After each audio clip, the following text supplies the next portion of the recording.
Chapter 2598, Clever Use of Personal Guards. Winter Empire, Winter City, Azure Chamber of Commerce's residence. The Long family's elders and grand elders sat within a luxurious, top-floor meeting room, all wearing solemn expressions. If a Tier 3 player entered the room, they'd shudder with fear upon sensing these individuals' chilly auras. What arrogance! Zero Wing is too full of itself. That's right.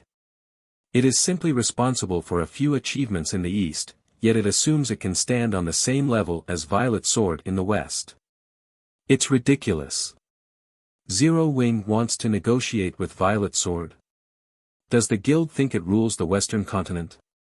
The Long family's elders and grand elders were furious when they heard Long Wuxiang's report. They might have understood if Zero Wing had only refused to let Silent Wonder go. They all knew that the guild must have invested a lot of resources in the girl's development, and according to Long Wuxiang's report, she was very close to becoming a Grandmaster Alchemist. The importance of a Grandmaster Alchemist to a guild went without saying. A single Grandmaster could be responsible for an entire guild's prosperity. The best potions currently on the market were Master rank. Obtaining a Grandmaster potion was unthinkable at this stage of the game. Any random Grandmaster potion would be immensely useful, and if a guild could mass-produce such potions, that guild would have an unimaginable advantage. Hence, they would have understood if Zero Wing had tried to fight for her. However, Shifeng hadn't stopped with a refusal to hand Silent Wonder over. He had also declared that Zero Wing would handle the situation, cutting Azure out. It was no more than calling them all incompetent. Since Zero Wing has made the promise, we'll wash our hands of this matter for now. Once Zero Wing embarrasses itself, it will learn when to take a step back, the keen-witted, middle-aged man in the seat of honor said. But what are Wonder's thoughts on this, old 5? Wonder is quite hesitant, big bro, but once Zero Wing embarrasses itself, I doubt she'll sit by and watch her guild and family fall into ruin. I am sure she'll head to Violet Sword to continue her development, Long Wuxiang surmised after giving the matter some thought. That makes things simple. All we need to do is let things progress. While Zero Wing might be powerful enough to cause waves on the eastern continent, it can do nothing in the west. I realize that we don't wish to tie our family's elites to the Zeus Corporation. The company has chosen to use us as an example to unify the powers under its command. We have no way out of this mess, the clever man said, sighing. The elders and grand elders in the room fell silent. The Long family had become Azure's leading family and enjoyed untold glory on the surface, but in truth, it faced increasing pressure. If the Long family could not continue to grow stronger, only an endless abyss would await them in the end. After all, the Zeus Corporation only supported the Azure Chamber of Commerce, it didn't care who was in charge. As the clever man had said, Zero Wing couldn't accomplish anything on the Western continent. All the Long family needed to do was sit back and watch the show.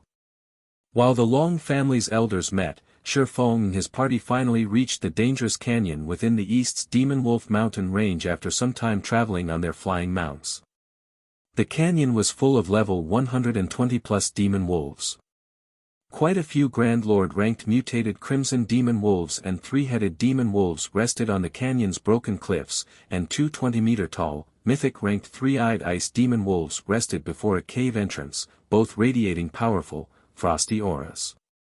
Ice Demon Wolf, demonic creature, High Lord, level 123 HP 63000/630000000, 3-headed Demon Wolf, demonic creature, Grand Lord, level 124 HP 540,000/540,000,000, mutated Crimson Demon Wolf, demonic creature, Grand Lord, level 125 HP 1-200,000,000/1-200,000,000, 3-eyed Ice Demon Wolf, demonic creature, mythic, level 127 HP 3,100,000/3,100,000,000 when they saw the countless monsters, Zero Wings members gasped.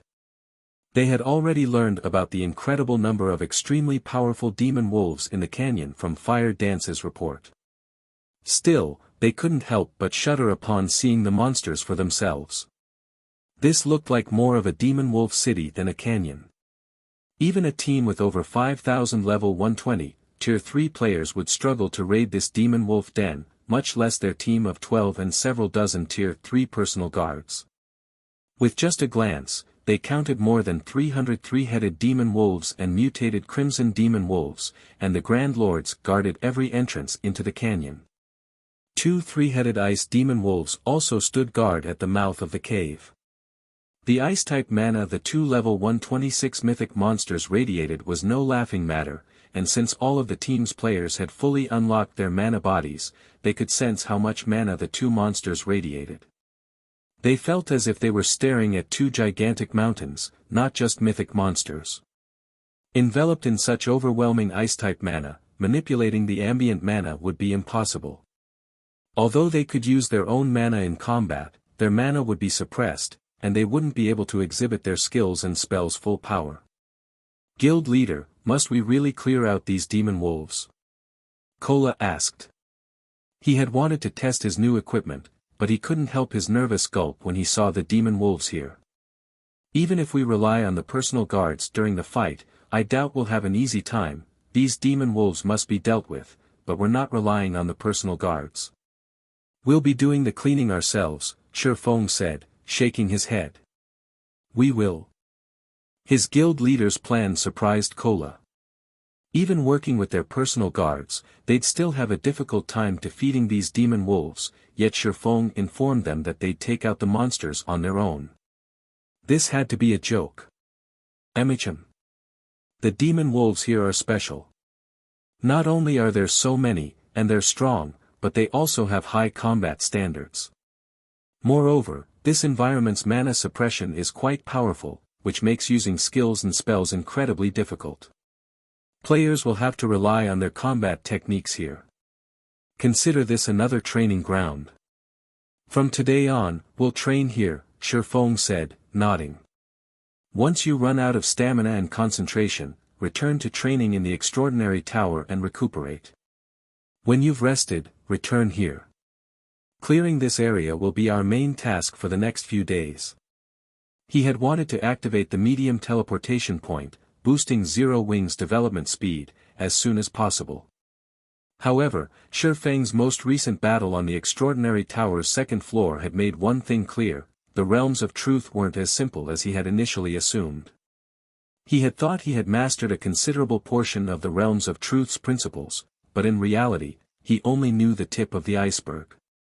He had never once truly exhibited the realms of truth's full potential during combat. Meanwhile, Tier 3 was only a transition period for true powerhouses. The difference between their strength and that of ordinary experts would become more prominent as players reached level 120 and began to challenge their Tier 4 promotion quests. While Zero Wing had plenty of expert players, very few qualified to be called peak experts, and even fewer were apex experts that had reached the domain realm. Although powerful weapons, equipment, and bloodlines would be quite helpful during players' Tier 4 promotion quests, their combat standards would be the deciding factor between completing the quest or not. This would be particularly true of players who challenged their Tier 4 promotion quests at a low level. They'd face much higher combat standard requirements than if they waited. Since the Zeus Corporation was taking measures to consolidate its power, it was obvious that the various superpowers and major corporations had realized the significance of Tier 4. As a result, they were pooling their resources to nurture their peak and apex experts in preparation for their Tier 4 promotion quests. In the past, the various superpowers had only realized how important Tier 4 was after a few apex experts had completed their promotion quests. However, due to the butterfly effect Shifeng had caused, the superpowers now focused on training their high-tiered experts, rather than rely on Zerg tactics as they had in his past life. Hence, improving Zero-Wing members' combat standards was of the utmost importance.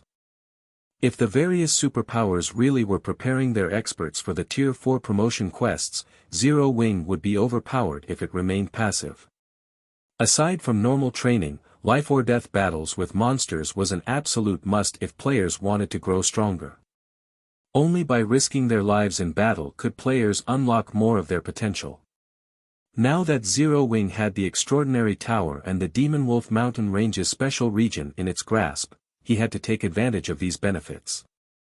In that case, Guild Leader, why did we bring all of these personal guards? Aqua Rose asked, confused. It had taken a lot of manpower to secure so many powerful personal guards, yet Shifeng didn't intend to use them in the fight. She didn't understand what he was trying to accomplish. Read latest chapters at Wuxia World. EU, they're here to watch us fight and help during crucial moments, saving our lives, Shifeng seriously explained. His statement left the rest of his team speechless. Was this the right way to use personal guards?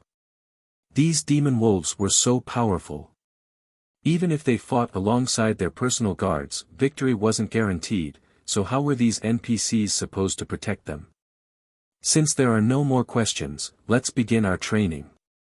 Shifeng declared, slashing Killing Ray through the empty air before him and sending a lightning bolt at a group of a dozen or so demon wolves. The attack startled over 1,000 nearby monsters, and the demon wolves turned to glare at Shifeng's group, the rage in their eyes making Kola and the others shiver.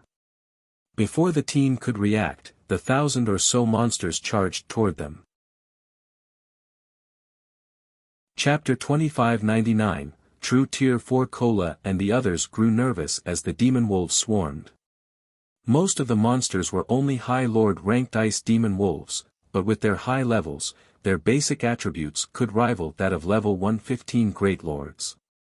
In other words, they had to face more than 1,000 Great Lords of the same level simultaneously, and every one of these monsters had the combat standards to reach the Trial Tower's 3rd floor. Moreover, quite a few three-headed demon wolves ran with this pack. These monsters moved like a powerful tsunami that could wipe out anything in its path. As the demon wolves moved closer, and Zero-Wing's members prepared for battle, the pack split into two and surrounded the team. Completing the encirclement, the ice demon wolves opened a path for their Grand Lord-ranked brethren, allowing the three-headed demon wolves to move to the front. How intelligent are these monsters? Kola's eyes nearly fell from their sockets. These demon wolves moved more like a well-trained army than a bunch of demonic creatures, and this army had been specifically trained to target players. Before Kola and the others could react, one of the three-headed demon wolves charged forth. Over 100 ice demon wolves followed the Grand Lord, providing cover. Kola immediately responded by charging forward and using Justice Roar on the three-headed demon wolf. Just as the blinding light radiated from Kola, before he could land an attack, however, a playful look flashed in the Grand Lord's eyes, confusing the Guardian Knight. Two ice demon wolves then appeared from behind the Grand Lord, ramming their heads into Kola. Pang! The ice demon wolves bounced off Kola's armor, flying back, and the MT's assault came to a grinding halt. Before Kola could regain his stance, the three-headed demon wolf's paw descended toward him, enveloped in an ink-black glow. Don't you dare think I'm that easy to kill. Kola roared, reacting quickly and raising his shield to block the attack. The instant he raised his shield, however, he was dumbfounded. This time, 3 more ice demon wolves appeared from the Grand Lord's sides. A two-pronged assault. Despite the fact that demonic creatures shouldn't possess much intellect, these demon wolves knew how to work together to launch complicated assaults. Moreover, their coordination was simply perfect. They had executed their strategy with flawless timing. Not even players could pull off such a tactic. It was as if these demon wolves had practiced relentlessly to deal with him specifically. Just as Kola thought all hope was lost, an ice wall rose up around him. Boom! The wall shook violently when the three-headed demon wolf and 3 ice demon wolves collided with it, but it held steady. Stunned, Aqua rose and the others glanced toward the origin of the ice wall's mana. None of them had been able to react to the demon wolves' attacks in time to save Cola, but someone had cast ice wall around the MT just before the 4 monsters' attack landed. The ice wall was only a tier 2 spell, yet it had even stopped the Grand Lord-ranked 3-headed demon wolf. It was unbelievable. Locating the caster, the team stared at Versailles, the elderly man behind Sherfone. However, to their surprise, there wasn't a magic array around the NPC or the crystalline staff he wielded, yet he had created the ice wall. When players cast spells, they first needed to form the necessary magic array. Even instantaneous spells required arrays to cast, and all magic arrays took time to form. Although instantaneous spells arrays manifested much faster, time was still needed for their completion. Versailles, however, had cast the tier 2 ice wall without any magic arrays, as if the spell had taken shape with a thought. Moreover, his ice wall was astonishingly powerful. Enraged, the 3-headed demon wolf glared at Versailles. All 3 of the Grand Lord's heads opened their maws, and a twofold magic array began to form beneath the monster's feet. After a brief pause, the 3 wolf heads spat a frightening storm, resembling a hurricane, which threatened to devour everyone in the area. No one had any time to dodge the attack. In response, Versailles lifted his free hand and summoned a rock wall, isolating them from the 3-headed demon wolf. The powerful storm attack didn't even shake the rock wall. Even after exhausting its energy, the storm only cleaned the wall of loose dirt. Cola and the others were flabbergasted. That attack had undoubtedly been a tier 3 curse. Including the fact that the 3-headed demon wolf was a level 124 Grand Lord, the attack rivaled a full-powered hit from a level 120 mythic monster, yet Versailles had effortlessly blocked it. Meanwhile, the tier 4 NPC summoned stone spikes beneath the other 2 3-headed demon wolves, who were preparing a long-range ambush, and broke the other Grand Lord's concentration. A tier 4 NPC is actually this strong? Aqua Rose was utterly baffled as she watched. She had thought Sherfone was overestimating Versailles, who was only a level 112 secret silver guard. He might be a tier 4 NPC, but fighting this formidable demon wolf army should still give him some trouble. But after witnessing Versailles' performance, she understood why Sherfone thought so highly of the elderly NPC. Versailles had instantly cast 3 spells to interrupt the 3 Grand Lords' attacks. In other words, he could triple instant cast. Moreover, all 3 of his spells were incredibly powerful, despite their low tier. Versailles was on a completely different level than the tier 4 NPCs she had encountered before. Everyone, be more careful. Although we have Versailles protection, it isn't foolproof. These demon wolves are extraordinary. Not only are they incomparably cunning, but they also know how to take advantage of all sorts of opportunities. You need to be vigilant at all times, Sherfone warned, chuckling when he saw his teammate's surprise. Any NPC that could reach tier 4 was a dragon among men. These individuals could protect entire cities without help. How could any of them possibly be weak? Moreover, humans at tier 4 were completely different from monsters at the same tier. Humans needed to rely on techniques and mana control to complete their tier 4 promotion quests, but monsters could reach the tier as long as they and their bloodline were sufficiently powerful. Hence, even if a tier 4 human NPC was slightly lower leveled than a tier 4 monster, they could rely on their superior techniques to fill the gap. Furthermore, a tier 4 secret silver guard's growth rate was by no means lacking. Sherfang's warning snapped everyone from their stupor, and a passionate flame began to bum in their eyes. The demon wolves before them were indeed extraordinary. That was clear after witnessing Cola's brief battle. Not only could these monsters chain their attacks, but they also knew how to target players' weak points. Most importantly, this wasn't a training session, but a life-threatening battle where they could exhibit their full potential. This was a battlefield that all expert players dreamed of. The 11 team members immediately cleared their minds and focused on the fight before them. Although their attention was on the demon wolves in front of them, they kept an eye on the monsters around them, as well. Shifeng wasn't idle, either. He immediately charged at two of the three-headed demon wolves in the distance, trying to integrate his basic combat techniques in his every movement. Trying to use combat techniques with every action was incredibly difficult. When he had fought the swordsman on the extraordinary tower's second-floor staircase, he hadn't spared any attention or time for conducting such experiments. The tower had reduced his physique to that of a Tier 1 player, and he had barely been able to keep up with the second-floor's swordsman as it was.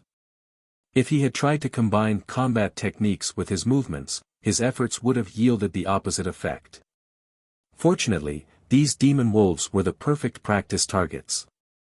Not only did they target players' weak points, but he could also maintain his Tier 3 physique during the fight. He would have more than enough energy to spare for practicing his combat technique integration.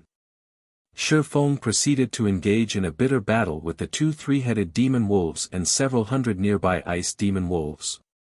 Whenever he focused his attacks on the Grand Lords, the ice demon wolves pounced to intercept him.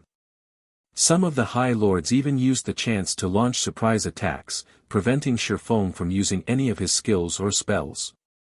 He could only rely on combat techniques, which were faster, to defend himself.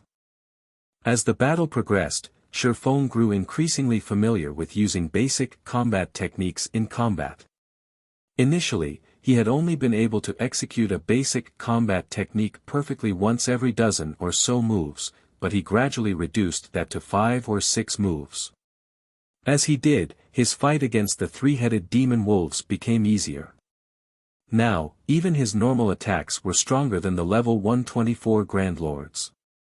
In fact, Shifeng began to gain the advantage against the two three-headed demon wolves and several hundred ice demon wolves as the battle continued. Aqua Rose and the others also improved with flying speed. At first, their fight with the demon wolves had been arduous, and Versailles had had to rescue them from time to time. However, they began to learn how to use their environment, and now, all of their movements resembled combat techniques. The team continued to train for 5 consecutive days. During that time, they traveled between the Demon Wolf Den and the Extraordinary Tower. Not only had all of the team members reached the Ascension Realm standard in the end, but Fire Dance, Violet Cloud, and Aqua Rose had also created customized bronze combat techniques. Everyone had also leveled with astonishing speed. The Demon Wolf Den's monsters didn't drop loot, but they did grant abundant EXP. In addition, Shifeng had sent the personal guards to clear out a portion of the den while everyone trained. As a result, the team members had leveled twice during the past 5 days. Unfortunately, due to the demon god, Atlok's soul curse, Shifeng had lost one of the 2 levels he had earned. Hence, he had only reached level 118. Sure enough, my combat power has risen considerably after integrating basic combat techniques with my movements. Overall, both my offense and defense have improved. If I can do the same with advanced combat techniques, I might be able to transcend tiers, Shifeng thought as he fought 3 three-headed demon wolves simultaneously. Read latest chapters at Wuxia World. EU. After 5 days of frantic training, he had finally merged basic combat techniques with his movements. Now, he could effortlessly execute a basic combat technique with every action. As a result, his strength had undergone a qualitative transformation, and he could now pass the 90th step on the Extraordinary Tower's second-floor staircase. However, he still hit a roadblock on the 96th step during his fight with 3 black swordsmen. If he wished to defeat them, he'd have to become as powerful as the black swordsman, integrating advanced combat techniques in his movements. Unfortunately, the feat was too difficult to accomplish as he was. Advanced combat techniques consumed a lot more stamina and concentration than basic combat techniques. They were also far more complex. Executing an advanced combat technique normally was already a challenge. Trying to use one with every action was beyond Shifeng right now. Guild leader, we're almost out of time. If we don't hurry to the Western continent now, Wonder won't make it for the family competition, Aqua Rose announced when she realized Shifeng was engrossed in his fight. It's already time. Shifeng felt as if time had passed too quickly. Alright, let's get ready to return, then. Chapter 2600, Monstrous Upstarts West Continent, Frost Hills, Azure City. As a guild city in a level 90 neutral map, Azure City played a transitional role for many of the Winter Empire's players as they prepared to travel to level 100+ maps. Including the fact that the city's ruling guild, the Azure Chamber of Commerce, was one of trade and business, the city had become the largest trade hub in the Empire. Many players and powers traveled to Azure City on business, and the city enjoyed easily over 5 million visitors per day. A long line of players had formed at the city gates, waiting to enter, and from time to time, they saw gigantic flying mounts pass overhead, making the ordinary players in line jealous. Azure City is amazing. I've never seen flying mounts in other guild cities, yet so many have passed by while I've been in line. An independent, level 103 berserker exclaimed as he watched a two-headed vulture soar past. There are usually quite a few flying mounts coming and going from Azure City every day, but there seem to be far more today. I've heard that Azure is hosting the competition for its younger generation and has invited several powers to watch. I assume those flying mounts belong to the invited powers' upper echelons, a level 108 youth wearing a guild emblem explained. A competition among Azure's younger generation? The comment confused the berserker. What's so great about that? Isn't it just a PvP tournament between a bunch of unknown upstarts? It's not even a competition between peak experts, yet all of these powers are attending with such fanfare. I take it you don't know much about Azure. Azure is a veteran guild run by multiple families. Its main shareholders make their living through virtual reality games. Unlike the various superpowers experts, who generally start training only after turning 15 or 16, Azure's younger generation start their training during childhood. They're all astonishingly strong, far stronger than the various superpowers' ordinary experts. Some of them are even stronger than the superpowers' peak experts, the elementalist youth explained, rolling his eyes. Moreover, this competition revolves around combat standards and techniques. You can learn plenty just by watching the fight. Why else would Azure's partnered powers bother showing up? I bet most of them have brought their younger talents to watch, as well. I heard that this year is going to be extraordinary. Many of Azure's younger members have been training with Violet Sword.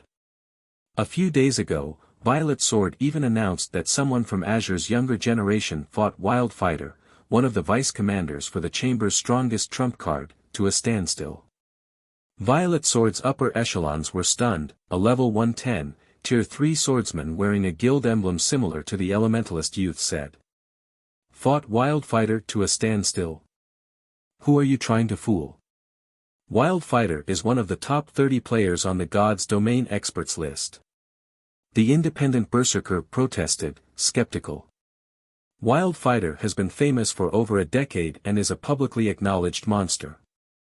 I've heard that Wildfighter can hold his ground against a level 110 mythic monster by himself. How could one of Azure's youngsters possibly fight him to a standstill? Almost every berserker player on the western continent knew about Wildfighter. For many berserkers, he was a goal and idol. Naturally, this level 103 berserker was no exception. This is insider information. One of my friends is a core member in Violet Sword, the level 110 swordsman argued. I wish I could watch the competition, too. Who knows? It might give me an idea of how to grow stronger. One-on-one duels between peak experts were rare, and even when they happened, the various superpowers kept a tight lid on the matter. Ordinary players only got to watch peak experts in action when the various major powers or superpowers waged war against each other. However, large-scale battles weren't as useful when trying to improve one's combat standards. Peak experts typically relied on their incredibly high basic attributes to overwhelm their opponents. They rarely used complex techniques in battle. When peak experts met on the battlefield, their fights were rarely one-on-one. To put it simply, opportunities to watch two peak experts rely on techniques in a duel were invaluable. Many players spent big bucks to spectate. While these several players chatted amongst themselves, a sharp cry rang through the air, echoing throughout the area. Everyone turned to find the source of this cry, spotting a giant eagle with a wingspan of over 20 meters. The bird of prey was shrouded in a black fog as it drew closer to Azure City. Crap! That's Violet Sword's Netherflame Eagle. Violet Sword is attending the competition, too. What a powerful aura. That eagle is nearly as strong as a Grand Lord. Nearly. I've heard that the Netherflame Eagle can take down Grand Lords of the same level. Very few flying mounts in the East are as powerful. Awe flashed in everyone's eyes as they spoke about the flying mount above. A flying mount that rivaled Grand Lords of the same level was incredibly useful. As long as players had high enough DPS and that flying mount, killing Grand Lords in the fields with a small team was entirely possible. Furthermore, the Netherflame Eagle was fast enough to save players plenty of travel time. As everyone discussed the flying mount, the Netherflame Eagle blurred as it flew to Azure's residence within the city. When the massive flying mount landed, over a dozen people jumped off its back. They were all level 111, except for the white-haired old man that remained seated. He had already reached level 112. Violet Sword has taught you everything you need to know. I hope you won't disgrace the guild's good name. If you fail, you'd better not mention that I taught you. You won't get a second chance to train with Violet Sword, either. The white-haired elder indifferently warned his travel companions. Don't worry, Instructor Tori. We'll show the Long family how foolish they've been to decline your training, a silver-eyed, blue-haired youth with a great sword slung across his back respectfully promised. Good. I will be waiting in Holy Flame City. Do not disappoint your elders or me, the white-haired elder said, nodding. His gaze held a hint of warmth as he looked down at the blue-haired boy. Atop his Netherflame Eagle, the white-haired elder left the city. Meanwhile, the blue-haired youth's group immediately attracted the attention of Azure's members and upper echelons. Fifth Uncle, they've clearly grown a lot stronger during their training, especially Solitary Frost. I still can't believe he fought Wildfighter to a standstill. I've also heard that he has a favorable view of Yan Xiaoqian, and she has made great progress with her training. They won't be easy opponents, Burning Owl cautioned, astonished as he watched the group of youths in the middle of the plaza. Burning Owl had thought he had a chance of securing one of the top 3 positions in the upcoming competition, but after seeing the other family's experts return from their training with Violet Sword, his confidence started to waver. Let's hope Silk Moon has improved as well. Otherwise, our family might struggle to rank among the top 3, Long Wuxian agreed, frowning. The Long family didn't expect to earn first place in this competition. The gap between their younger members' strength and the other family's participants was simply too large. Solitary Frost, in particular, was on an entirely different level, and many of the others had already reached the Void Realm.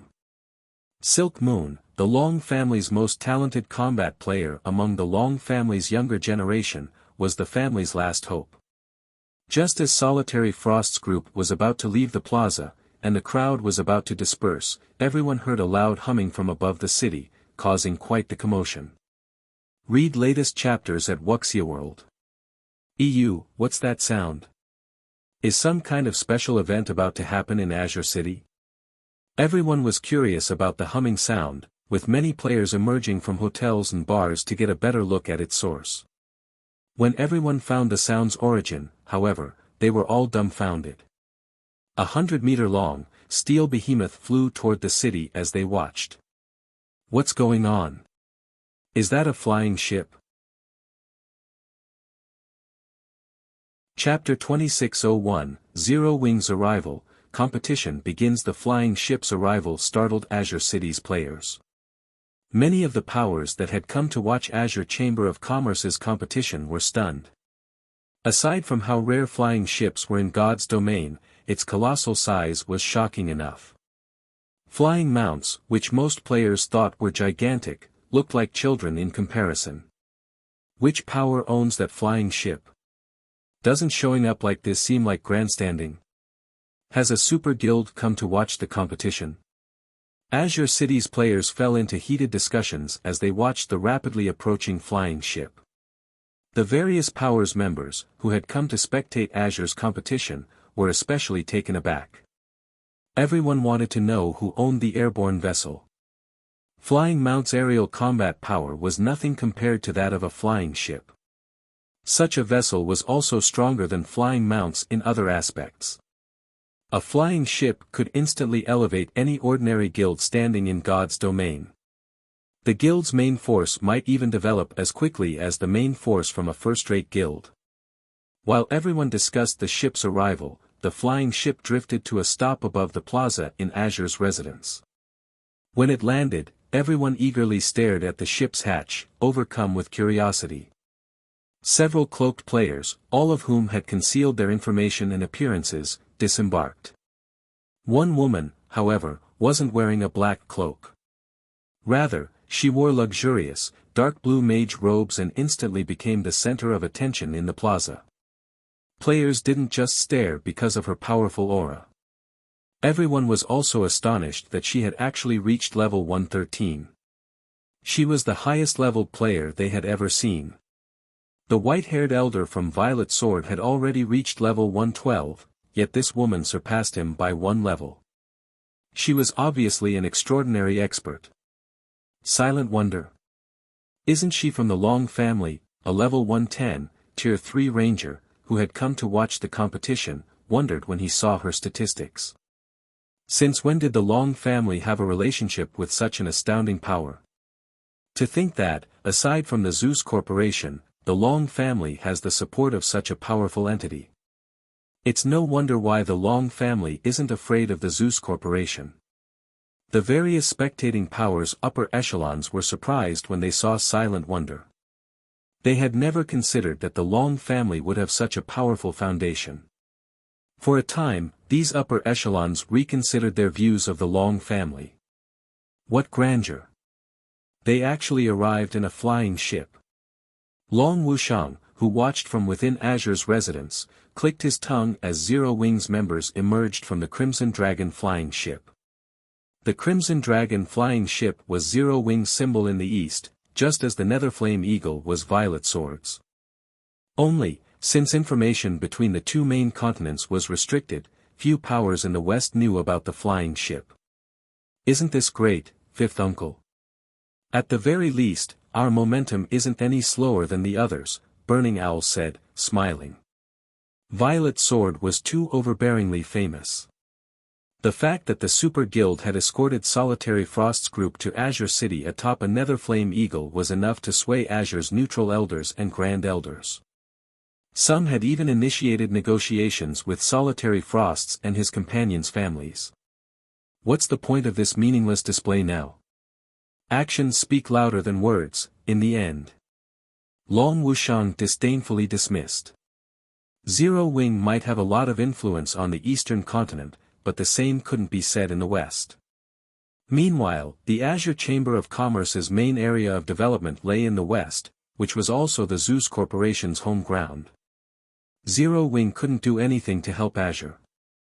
Little Qian, your opponent has finally arrived, a level 111, tier 3 female assassin announced, glancing at Yan Xiaoqian. By the looks of it, she's grown a lot stronger. You have a tough fight against her. A tough fight? Yan Xiaoqian only rolled her eyes. Calmly, she said, her alchemy techniques might be stronger, but she's no match for me in combat.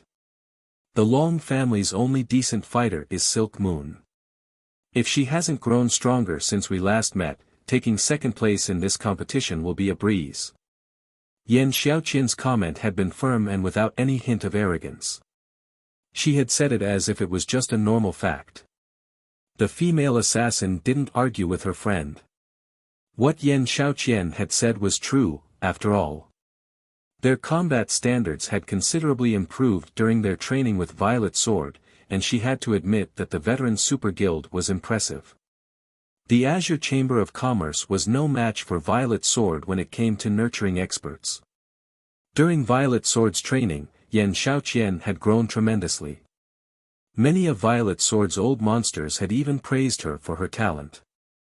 Now, she was only half a step away from the domain realm, and many of Violet Sword's old monsters were certain that she'd reach the realm soon. On the other hand, while Silent Wonder was an amazing alchemist, her combat talent was subpar in comparison. She hadn't even reached the Void Realm before the previous competition.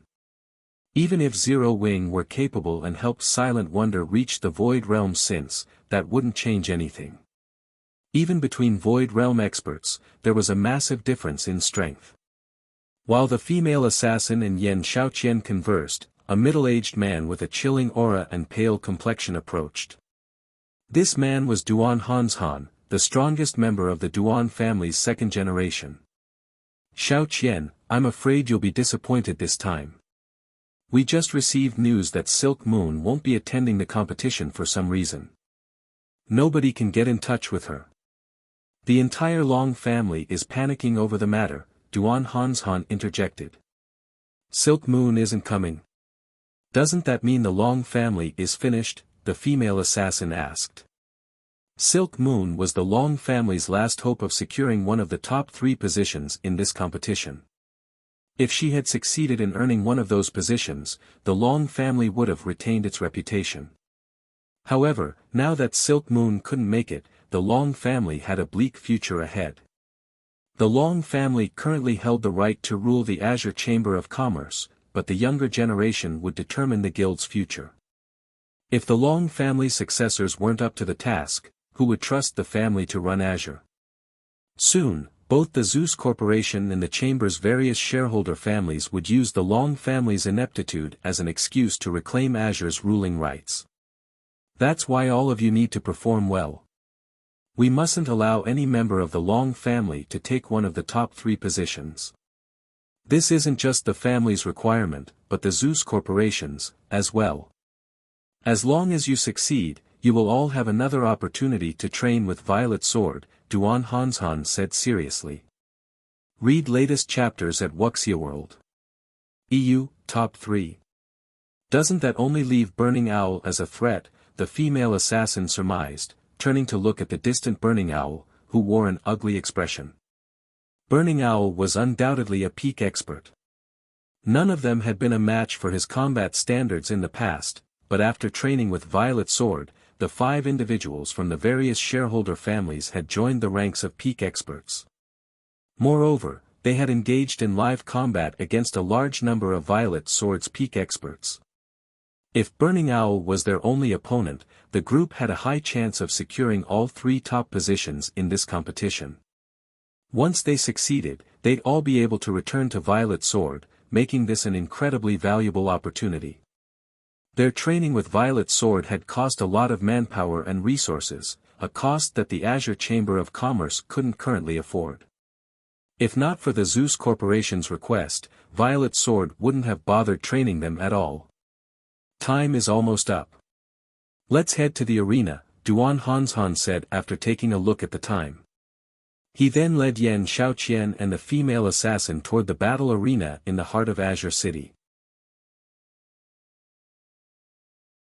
Chapter 2602, Stage Struggle, Silent Wonder's Decision. Azure City, Battle Arena. With the Azure Chamber of Commerce hosting its annual competition, many of Azure City's players had swarmed the battle arena in hopes of watching the battle. However, Azure had stationed several thousand experts around the building to stop the flood of approaching players. Azure had no intention of allowing uninvited players to view the competition.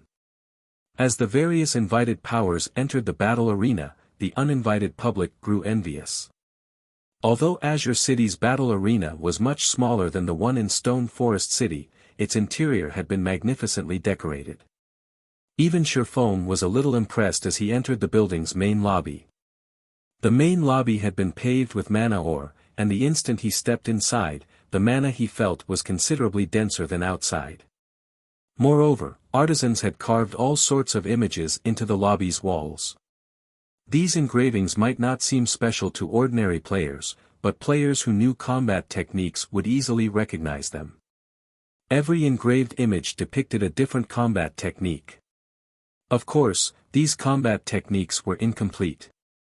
Learning techniques from these engravings would be many times more difficult than learning them from complete legacies.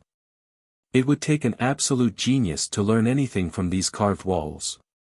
From what Shifeng could tell, anyone that mastered these incomplete combat techniques would gain a massive strength boost.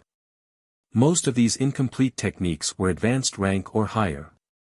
Following an NPC, Shifeng's group soon arrived in the largest arena within Azure City's battle arena. The room could easily accommodate over 10,000 spectators, and all of the stages within had been made with mana Oregon. On these stages, players would be able to exhibit extraordinary combat power, making their fights far more interesting.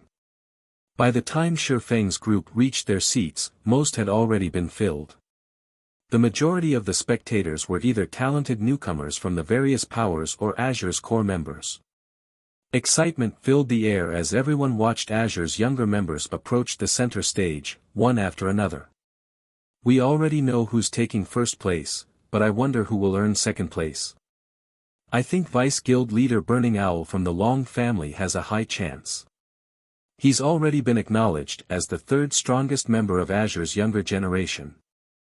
I've also heard that he's recently mastered an advanced footwork technique, so he should have grown significantly stronger. Burning Owl might have been strong before, but times have changed. There's a rumor that quite a few members from the other families have reached the Void Realm. I think Burning Owl will have a hard time claiming one of the top 3 spots. All of the spectators had their guesses of who would secure the competition's second place. Everyone was certain that there were 6 candidates that could vie for the position, and all 6 had reached the Void Realm. However, nobody was certain which of these 6 candidates would succeed. After all, players could gain a massive amount of combat power from a single moment of inspiration once they had reached the Void Realm. Hence, all 6 candidates had a chance of taking second place. While the audience chatted amongst themselves, a middle-aged man in light gray leather armor with 2 long swords across his back took his place on the center stage.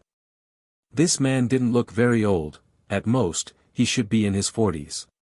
His aura wasn't all that intimidating either. On the contrary, his aura was as calm as the surface of a lake on a summer day. When he took the stage, however, the arena fell silent. Crap. He's presiding over the competition this time. The GCPs it cost to watch this competition were really well spent. When the crowd saw the middle-aged man, their eyes glowed with excitement. This man was Sinful Flame, the Azure Chamber of Commerce's strongest member. It was rumored that he could even fight Netherworld Empire's #1 assassin and the commander of Mythology's strongest trump card legion to a standstill. He even ranked as one of the top 10 experts on the God's Domain experts list. Sinful Flame rarely appeared in public and generally focused on training for his rematch against Netherworld's assassin and Mythology's commander. With such a mythical individual before them, how could the crowd contain their excitement? Furthermore, during Azure's annual competitions, the first-place winner had the privilege of fighting the host. This meant that the audience would get to watch Sinful Flame in action. This was an incredibly rare opportunity. I won't bore you with nonsense. During past competitions, we have chosen 6 members from the first phase to participate in the main event. However, Azure has gained much over the last year. As many as 7 of our members have reached the Void Realm and beyond. Rather than the usual 6, we will choose 8 individuals to participate in the main event this year. Sinful Flame announced, glancing at the youngsters before him. Any of you who wish to challenge yourselves may begin, but because we have quite a few who have reached the Flowing Water Realm, every member may only challenge 2 opponents, instead of the usual 3. Choose wisely. When Sinful Flame finished his opening statement, the central stage split into 8 smaller stages, each with a 60-yard radius. It gave Tier 3 players more than enough room to display their skills. In addition, the same rules applied to every stage. All players' basic attributes would be equalized. This would ensure that the fighters had to rely on their combat standards to win. Once the 8 stages settled in place, Solitary Frost and the other Void Realm or higher experts split up, choosing a stage. The other members from the various families hesitated to approach the 8th stage, however. Solitary Frost's team of 7 clearly had incredibly high combat standards, but the rest of the participating members had only reached the Flowing Water Realm. Challenging these 7 would only result in one outcome: defeat. None of them were foolish enough to waste their 2 challenge opportunities. If they took the 8th stage, however, they'd be forced to face numerous opponents. While they might be able to secure consecutive wins, every battle would expose more of their strength. This, in turn, would reduce their chances of winning. Why isn't anybody taking the 8th stage? Sinful Flame demanded. Aside from the usual rewards the guild has prepared for the top 3 victors, the Zeus Corporation has promised to send the top 8 fighters to train in Violet Sword's magical secret land. You should all cherish this opportunity. Read latest chapters at Wuxia World. EU. With that, excitement flashed in the participating players' eyes. Violet Sword occupied a magical secret land that came with a training ground that had survived since ancient times. Although training in this secret land wouldn't be as beneficial as their prior training with Violet Sword, it could help players rapidly improve. If they could spend some time in that secret land, breaking through to the Void Realm would be entirely possible. They might even become an elder in the guild. Suddenly, every one of these players made a mad dash for the 8th stage. Is Second Sister holding back? Burning Owl wondered in confusion as he glanced at Silent Wonder, who remained still even after the announcement. While everyone fought over the final stage, Silent Wonder turned and walked toward the first stage, where Solitary Frost waited. Chapter 2603, Overestimating Oneself. That's Solitary Frost's stage. Why is Silent Wonder going there? She's going to challenge Solitary Frost. Challenge Solitary Frost? Is she insane? The players that had been competing for the 8th stage paused, watching Silent Wonder approach the first stage. They were all curious to see what she planned to do. Second Sister. Even Burning Owl was confused as he watched. Even if Silent Wonder wanted to secure one of the top 8 positions, she shouldn't have started with Solitary Frost. Solitary Frost had always been stronger than the rest of Azure's younger generation, and now, after his training with Violet Sword, he was on a completely different level. Anyone that challenged Solitary Frost would only waste one of their opportunities.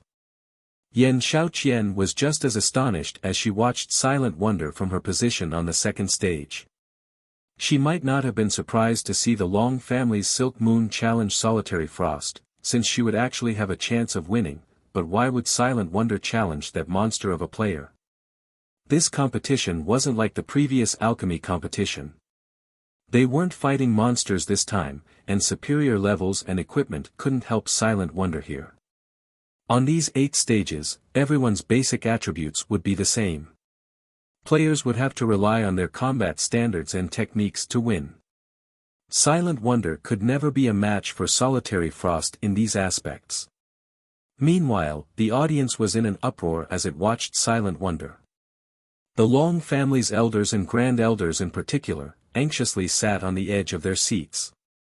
They had, more or less, given up any hope of securing one of the top 3 spots.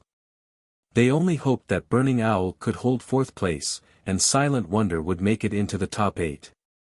They could, to a certain extent, avoid embarrassment if 2 of their representatives ranked among the top 8 fighters. Whether or not the Long family retained its ruling rights over the Azure Chamber of Commerce would depend on Silent Wonder's obedience in training with Violet Sword. As long as she did, the Zeus Corporation would stop meddling in Azure's affairs, and the family would be safe. And yet, the foolish girl was about to waste one of her challenge opportunities on Solitary Frost. That girl is quite brave, Sinful Flame muttered, praising Silent Wonder as she stepped onto the first stage. Solitary Frost, on the other hand, showed no appreciation for Silent Wonder's courage. Rather, he seemed to look down on her. To challenge me directly, it seems you've improved quite a bit in Zero Wing, Wonder, Solitary Frost said coldly. The selection for the 8 finalists had just begun, yet Silent Wonder had chosen to challenge him now. If she were truly powerful, she would be more than capable of facing off against him in the main event. By choosing him now, she was declaring to every player in the arena that he was an easy opponent. Essentially, she was trying to humiliate him. MHM. I have indeed improved in Zero Wing, so I'd like to test my limits on you, Silent Wonder honestly replied, nodding. I guess you're serious, then, Solitary Frost reasoned, his anger subsiding as he realized that Silent Wonder wanted to fight him in earnest, not make fun of him. His expression shifted, becoming serious, and he pulled the silver greatsword from its sheath across his back. In that case, show me how much you've grown in your little guild. Thank you. Silent Wonder offered the words of gratitude, knowing Solitary Frost would take her seriously. There's no need for that. I appreciate all true challengers. I hope you won't disappoint me. During my training with Violet Sword, only Yan Shaoqian withstood a few of my moves. The rest of our generation was too boring and weak to make me work for my victory, Solitary Frost said. By the time Solitary Frost finished his last statement, Sinful Flame had arrived in the center of the stage. Since you both agree, let the match begin, the older man announced after taking a good look at the 2 youngsters. A roar of excitement swept through the spectator stands when the crowd heard Sinful Flame announce the start of the match. They had never thought Solitary Flame would take Silent Wonder's challenge seriously, and they couldn't contain their enthusiasm. And here I thought I'd have to wait until the main event to watch a Solitary Frost and Burning Owl duke it out. Thanks to Silent Wonder, I'll get to watch Solitary Frost in a serious battle now. I wonder how many minutes Silent Wonder will last. Minutes? Aren't you giving her a little too much credit? I doubt even Burning Owl will last more than 10 moves against Solitary Frost. The various Powers members had heard plenty about Solitary Frost. Many of them had even come just to see how powerful the boy, who had fought the famous Wildfighter to a standstill, was. Wildfighter was a legend among berserkers, and getting a chance to see such an individual in action was almost impossible. However, if Solitary Frost fought with all he had, they could get a feel for how strong Wildfighter was. Once Sinful Flame had initiated the match on the first stage, Solitary Frost and Silent Wonder moved to their designated positions and prepared for battle. I've heard that Yan Shaoqian used to consider you a rival. In that case, I'll use the same move that defeated her against you. I hope you're ready. Solitary Frost wanted Silent Wonder, who stood 40 yards away. Suddenly, the young man split into 4 clones of himself. All 4 figures were identical and radiated similar auras, making them impossible to tell apart. The doppelgangers then split up and surrounded Silent Wonder. Are you kidding me? Solitary Frost is using 4 absolute phantoms so soon. The female, Tier 3 assassin said from one of the other 7 stages, her jaw dropping as she watched Solitary Frost treat Silent Wonder as a true opponent. Yan Shaoqian, who stood on the stage next to Solitary Frost's, revealed a grim expression, as well. Solitary Frost's 4 absolute phantoms was an incredible challenge to overcome for magical class players like her. The 4 doppelgangers weren't altogether fakes. One could only deal damage to Solitary Frost by attacking all 4 at once, and that wasn't the move's most frightening aspect. The true danger lay in the fact that Solitary 9 could control all of his doppelgangers with as much precision as he controlled his own body. Using doppelgangers in combat was immensely difficult in God_S domain. Controlling 2 bodies simultaneously would even reduce a peak expert's combat power.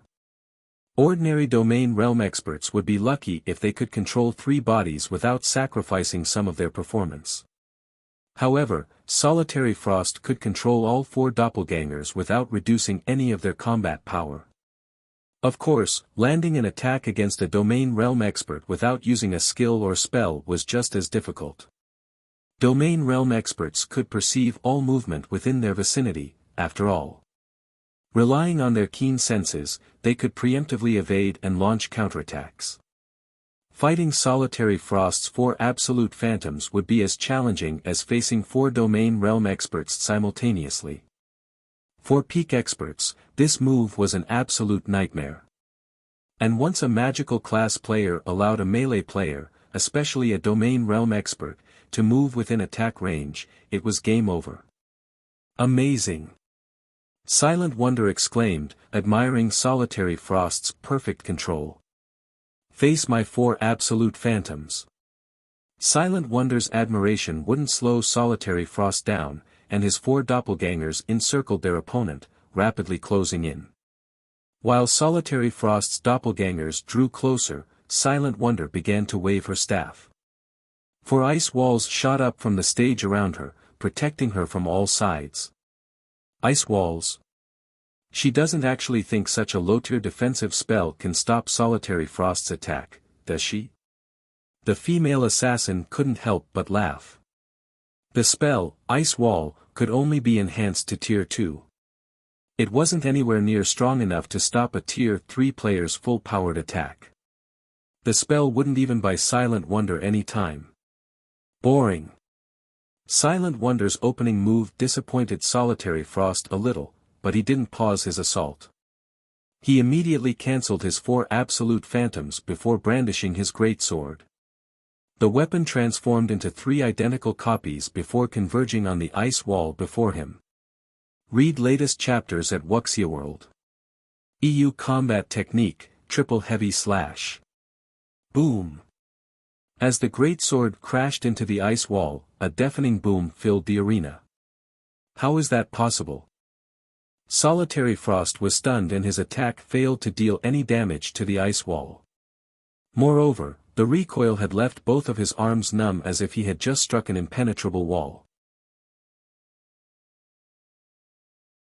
Chapter 2604, Fully Unlocked Mana Body. The audience was befuddled when they saw Solitary Frost's attack come to a grinding halt. It didn't break. But, isn't it only a Tier 2 defensive spell? Did Solitary Frost mess up his attack?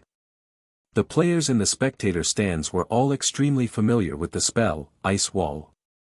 Before players had reached Tier 3, Elementalists had used the spell to help protect their MTs from Great Lord-ranked bosses' attacks. However, both Solitary Frost and Silent Wonder were both bona fide Tier 3 players.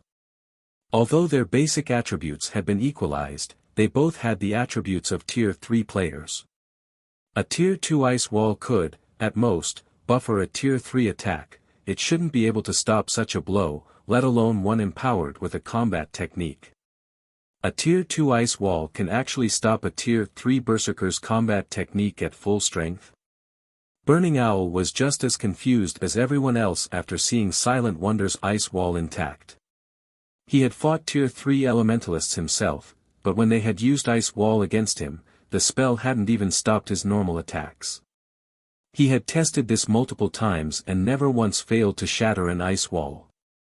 Meanwhile, Yan Xiaoqian stared at Silent Wonder in astonishment. Mana! Yan Xiaoqian exclaimed, sensing the dense mana radiating from Silent Wonder. She's already unlocked her mana body's full potential. Yan Xiaoqian wasn't the only magical class player to notice the sudden spike in mana around Silent Wonder. The only explanation any of them could think of was that the Elementalist had fully unlocked her mana body. She actually unlocked her mana body. Amazing! Not even the super guilds have any members with a fully unlocked mana body yet. It seems my trip here wasn't in vain. I'll get to watch an expert with a fully unlocked mana body in battle. Everyone in the spectator stands began to talk about Silent Wonder. Their opinions of her had all changed. Rather than seeing her as just another member of Azure's younger generation, they saw her as a true powerhouse. Ha ha ha. Good. Wonderful. We might actually have a chance of claiming one of the top 3 positions now. Long Wushang, who sat among the audience, laughed joyously as he watched Silent Wonder. After failing to contact Silk Moon, the Long family had given up any hope of securing one of the top 3 positions in this competition. Now that they knew Silent Wonder had unlocked her mana body's full potential, however, securing one of those spots was almost certain. There was a massive strength difference between an expert with a fully unlocked mana body and one without. Tier 3 experts with fully unlocked mana bodies were almost half a tier stronger than ordinary Tier 3 experts. Every participant in this competition, excluding Solitary Frost, had, at most, reached the Void Realm. Although Silent Wonder had only reached the half-step Void Realm standard, she could easily defeat Void Realm experts with this advantage. Not even Yan Xiaoqian, who was only a step away from the Void Realm, would be a match for her. You fully unlocked your mana body. Solitary Frost's fighting spirit flared, a passionate flame dancing in his eyes, when he looked at Silent Wonder behind the ice walls. It's no wonder why you were bold enough to challenge me. I've never fought an expert with a fully unlocked mana body, so show me how powerful it truly is. The Berserker raised his greatsword and leaped into the air, aiming for the one area where Silent Wonder didn't have an ice wall's protection. Advanced Combat Technique, 7 consecutive flashes. The greatsword transformed into 7 streaks of light, covering the entire area within the ice walls and leaving Silent Wonder no room to dodge. In response, Silent Wonder used Blink, immediately appearing 30 yards away and evading Solitary Frost's attack. With a wave of her staff, she then summoned over a dozen magical arrays around her opponent. The arrays released a barrage of flame spears, each with enough power to rival a Grand Lord of the same level. As if Solitary Frost had anticipated this move, he tightened his grip on his greatsword and twisted in the air. Tier 3 Skill, Berserk Dance. Solitary Frost rapidly rotated in the air, his greatsword leaving arcs of crimson light in its wake that blocked the incoming flame spears.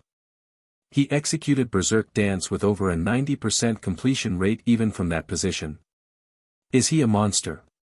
Shocked, Burning Owl stared at the crimson sword lights surrounding Solitary Frost. While Tier 3 skills were quite powerful, achieving a high completion rate with them was very difficult.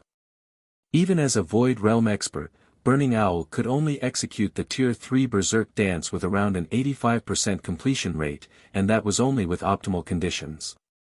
Despite activating the skill in midair, however, Solitary Frost's completion rate was over 90%.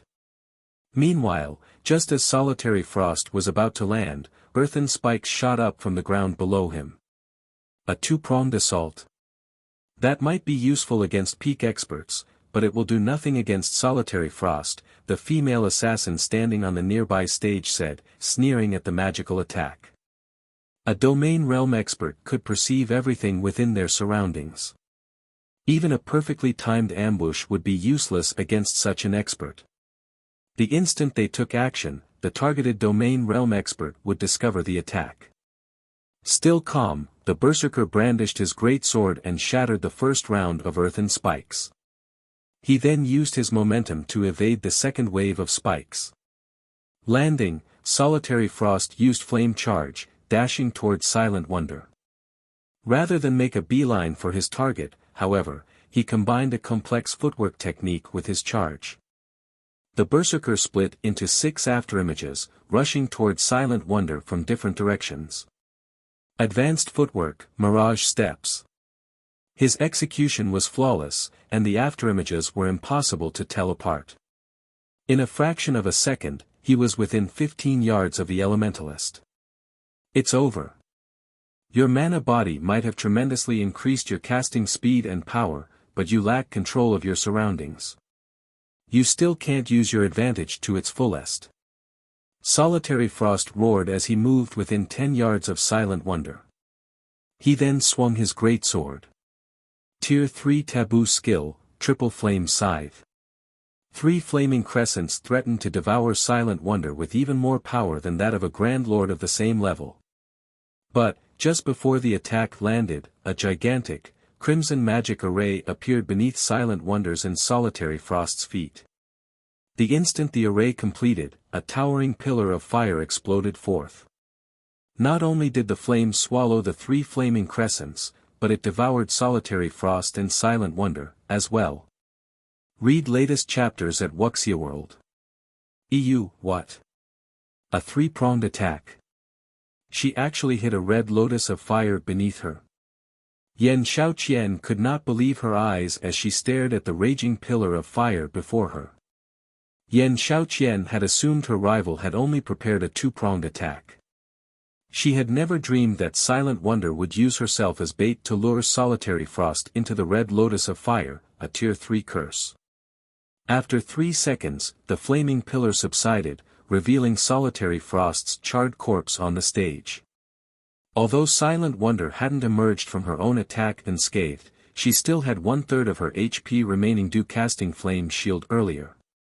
I might not have a good grasp on my surroundings, but when it comes to power and technique, I'm much stronger than you. Silent Wonder told the Berserker's motionless corpse. From above the stage, a bell rang, signifying the end of the match. At the same time, the system announced Silent Wonder as the victory, momentarily silencing the stunned crowd. Chapter 2605, Spiritualization Realm appears once more, Solitary Frost lost. This is a joke, right? He even rivals Wildfighter. A player can become so strong after fully unlocking their mana body. Silent Wonder's victory flabbergasted everyone. There were quite a few peak experts in the audience, as well as some domain realm experts. Hence, they hadn't had any trouble seeing and understanding what had happened in the battle between Solitary Frost and Silent Wonder. They were certain that Silent Wonder hadn't reached the Void Realm, and there was a massive difference between her and Solitary Frost. Even if her casting speed and spell power had greatly improved, thanks to unlocking her mana body's full potential, logically, Solitary Frost should have been able to bridge the gap by relying on his superior combat standards when their basic attributes were on the same level. In fact, despite not being a match for the Elementalist head-on, Solitary Frost had evaded all of her attacks and targeted Silent Wonder's weak points during the first half of the match. In the end, however, Solitary Frost had still lost. How were they supposed to wrap their minds around this? Second Sister won, just like that. Burning Owl was just as stunned as the players in the audience. He had thought that even if Silent Wonder was no match for Solitary Frost, no one else among Azure's younger generation could take on his second eldest sister. With her here, the Long family was practically guaranteed to retain its ruling rights in the Azure Chamber of Commerce. But he hadn't actually expected Silent Wonder to defeat Solitary Frost. Now, the other shareholder families had lost any excuse to threaten the Long family's position. Not even the Zeus Corporation would be able to complain about the family. Excellent. Magnificently done. Long Wuxian was elated to see Silent Wonder still standing on the first stag. Never dreamed that she'd be capable of launching a three-pronged attack against Solitary Frost. Not even his third eldest brother, Long Xianglong, would have the leeway to execute such a complex tactic against a domain realm expert. Long Wuxian had assumed Silent Wonder would lose the match. He had never expected such a pleasant surprise. With this victory, Silent Wonder was now the strongest member of Azure's younger generation. Even if the Long family lost the Zeus Corporation support, this achievement would ensure that the family wouldn't have to worry about its position in the Azure Chamber of Commerce. Now, the family's position was stronger than ever before. Just how did she manage to pinpoint her environment and opponent's behavior? Yan Xiaoqian muttered, staring at Silent Wonder. As a magical class player herself, Yan Xiaoqian knew Silent Wonder hadn't relied on luck to win the match. She had planned every move before the match had even begun. Although magical class players typically predicted their battle's progression beforehand, she had never seen anyone assess their opponent to such an extent. Silent Wonder's final move had been especially eye-opening since she had taken into account how much damage her Tier 3 course would deal to her and her opponent. It was as if she had orchestrated the entire battle. Silent Wonder looked like a completely different person to Yan Xiaoqian right now. Her rivals certainly hadn't shown such abilities during the alchemy competition. While everyone grumbled about their confusion and dissatisfaction over Silent Wonder's marvelous performance, Sinful Flame gazed up at the girl from below the stage, excitement flashing in his eyes. "Is something wrong, Elder Flame?" a Tier 3 guild elder, who acted as the deputy referee for this competition, asked when he saw Sinful Flame's elation. Sinful Flame had seemed bored when he had been tasked to host the family competition this year. He actually found the responsibility annoying, yet he now seemed excited and interested in a younger member of the guild. It was unbelievable. Sinful Flame had been unfazed when he learned that Solitary Frost had reached the domain realm. Silent Wonder, on the other hand, hadn't even gotten that far. Although she had unlocked her mana body's full potential, she shouldn't be impressive enough to attract someone like Sinful Flame's interest. While unlocking one's mana body was a difficult endeavor for ordinary Tier 3 experts, it was only a matter of time for an expert of Sinful Flame's caliber. He was actually quite close to unlocking 100%, and would likely succeed in another 2 weeks or so. Hence, he shouldn't consider fully unlocking one's mana body that much of an achievement. The Spiritualization Realm. She's reached the Spiritualization Realm, and she's made considerable progress in it. Sinful Flame declared. It seems the younger generation is full of exceptional geniuses. The Spiritualization Realm. The Tier 3 elder was confused. He had no idea what Sinful Flame was going on about. Before the elder could ask, however, Sinful Flame jumped onto the stage and approached Silent Wonder. "Isn't the match over already? What's Elder Flame trying to do? Was there a problem with the match?" The spectators were even more confused to see Sinful Flame on the stage. Normally, the system decided a match's outcome. Its judgment was far more accurate than players', after all. If both opponents died by the end of the match, the system could determine whether they had died at the same time or if there had even been a millisecond between their deaths. No player could do the same. This was why players relied on the main God system to judge all matches in God's domain, barring special circumstances. However, the results of Solitary Frost and Silent Wonder's match was clear. There was no chance either of them could have cheated since players weren't allowed to use berserk skills or tools on the stage. Players weren't even allowed to use the additional active skills they gained from their weapons and equipment. Hence, there shouldn't be any dispute over the outcome. However, the crowd began to doubt the fact as they watched the famous Sinful Flame take the stage. He would be able to spot far more details than they could, after all. Sinful Flame doesn't intend to deny the match's result, does he? The situation began to make Long Wuxiang nervous. We're talking about the system's judgment. Silent Wonder's performance had involved many surprising aspects.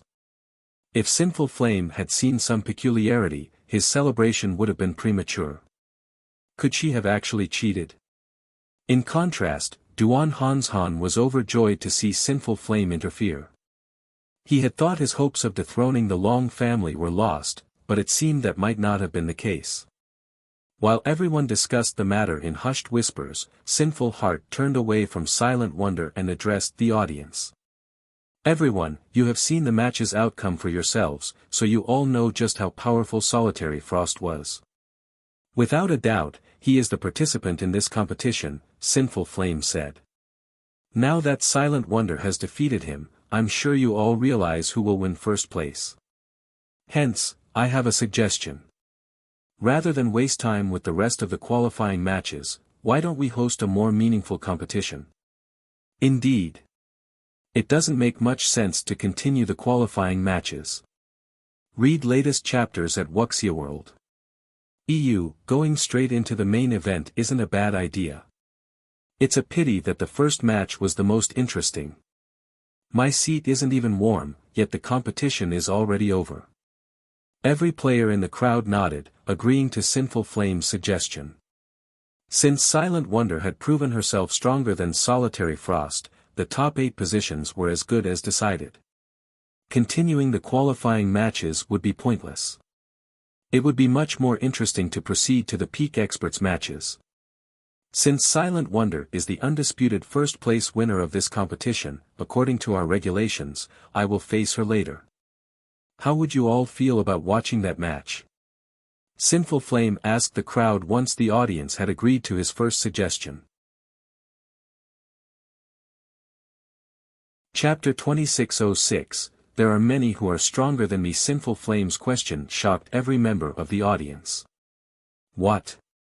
Sinful Flame is actually eager to fight Silent Wonder. He hadn't seemed very interested in when he had expected to face Solitary Frost, yet he looks like he's looking forward to the fight with Silent Wonder. Just how strong is she to get a reaction like this from him? Could Sinful Flame intend to learn more about his mana body by fighting Silent Wonder? The man's sudden suggestion took everyone by surprise. Although Silent Wonder's combat power had been astonishing, her combat standards were significantly weaker than Solitary Frost's, not to mention Sinful Flame. The only advantage she had was her fully unlocked mana body. That advantage was also the only reason anyone could think of that would pull such a reaction from Sinful Flame. Even now, no one knew how many experts with fully unlocked mana bodies the various superpowers had, if any. Most of the superpowers Tier 3 experts hadn't even begun to unlock their mana bodies. Of course, one might make some progress if they fought a player who had unlocked their mana body's full potential. What is Sinful Flame thinking? He's challenging a junior. Duan Hanshan could only glare at Sinful Flame, furious over the man's spontaneous act. Silent Wonder's victory over Solitary Frost had already boosted the Long family's prestige. The outcome practically ensured the family would retain its right to rule over Azure. By challenging Silent Wonder, Sinful Flame would only elevate the Long family's reputation further. This would definitely drive many of the guild's neutral elders and grand elders to the Long family's side. Meanwhile, Yan Xiaoqian stared from a nearby stage, similarly stunned. How did things turn out like this? When at combat, Yan Xiaoqian had always been more talented than Silent Wonder. After training with Violet Sword, she had even grown beyond seeing Silent Wonder as a serious opponent. However, it turned out that she had been seriously overestimating her abilities. Not only was Silent Wonder much stronger than her, but one of Azure's old legendary individuals also wanted to challenge the Elementalist. This won't do. I must stop him. Otherwise, the Long family will become unstoppable in Azure. Duan Hanshan snarled, quickly contacting the competition's deputy referee. Just as the deputy referee, an elder working under the Duan family, was about to interfere, the spectators broke into cheers. You have my support, Sinful Flame. Stop wasting time and get this started. While I wouldn't have minded watching Solitary Frost face Sinful Flame, seeing the old man fight an expert with a fully unlocked mana body will be awesome. This is beyond awesome. This will go down in God's domain's history as a classic match. We'll get to see them pit power against technique. After their momentary shock over Sinful Flame's proposal, the various spectating powers members fervently voiced their support for his decision. Many people even began to shout, demanding Sinful Flame begin his match against Silent Wonder immediately. Good. Since the audience approves, what of our various elders? Sinful Flame asked, turning to address the various shareholder families' elders and grand elders, who were in the midst of trying to stop him. The audience followed his gaze, staring at the elders and grand elders, silencing them into complacency. If they dared to refuse Sinful Flame, they'd have to answer to everyone in the arena. Damn it! Sinful Flame is insane. Duan Hanshan turned ashen when he heard Sinful Flame's nonchalant question. Forget it. Let them fight, a white-haired old man in black robes said as he approached Duan Hanshan. This isn't necessarily a bad thing, in any case. Sinful Flame might have raised that little girl standing, but if he kills her instantly, all of the glory the Long family just gained will be forgotten. Realizing the old man was right, Duan Hanshan and the various families' grand elders stopped trying to object.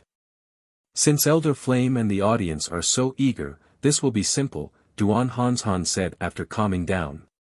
He then looked at Sinful Flame and said, however, we need Wonder's agreement first. She just finished a match, and I'm afraid fighting a senior such as yourself so soon after. Sinful Flame nodded in response.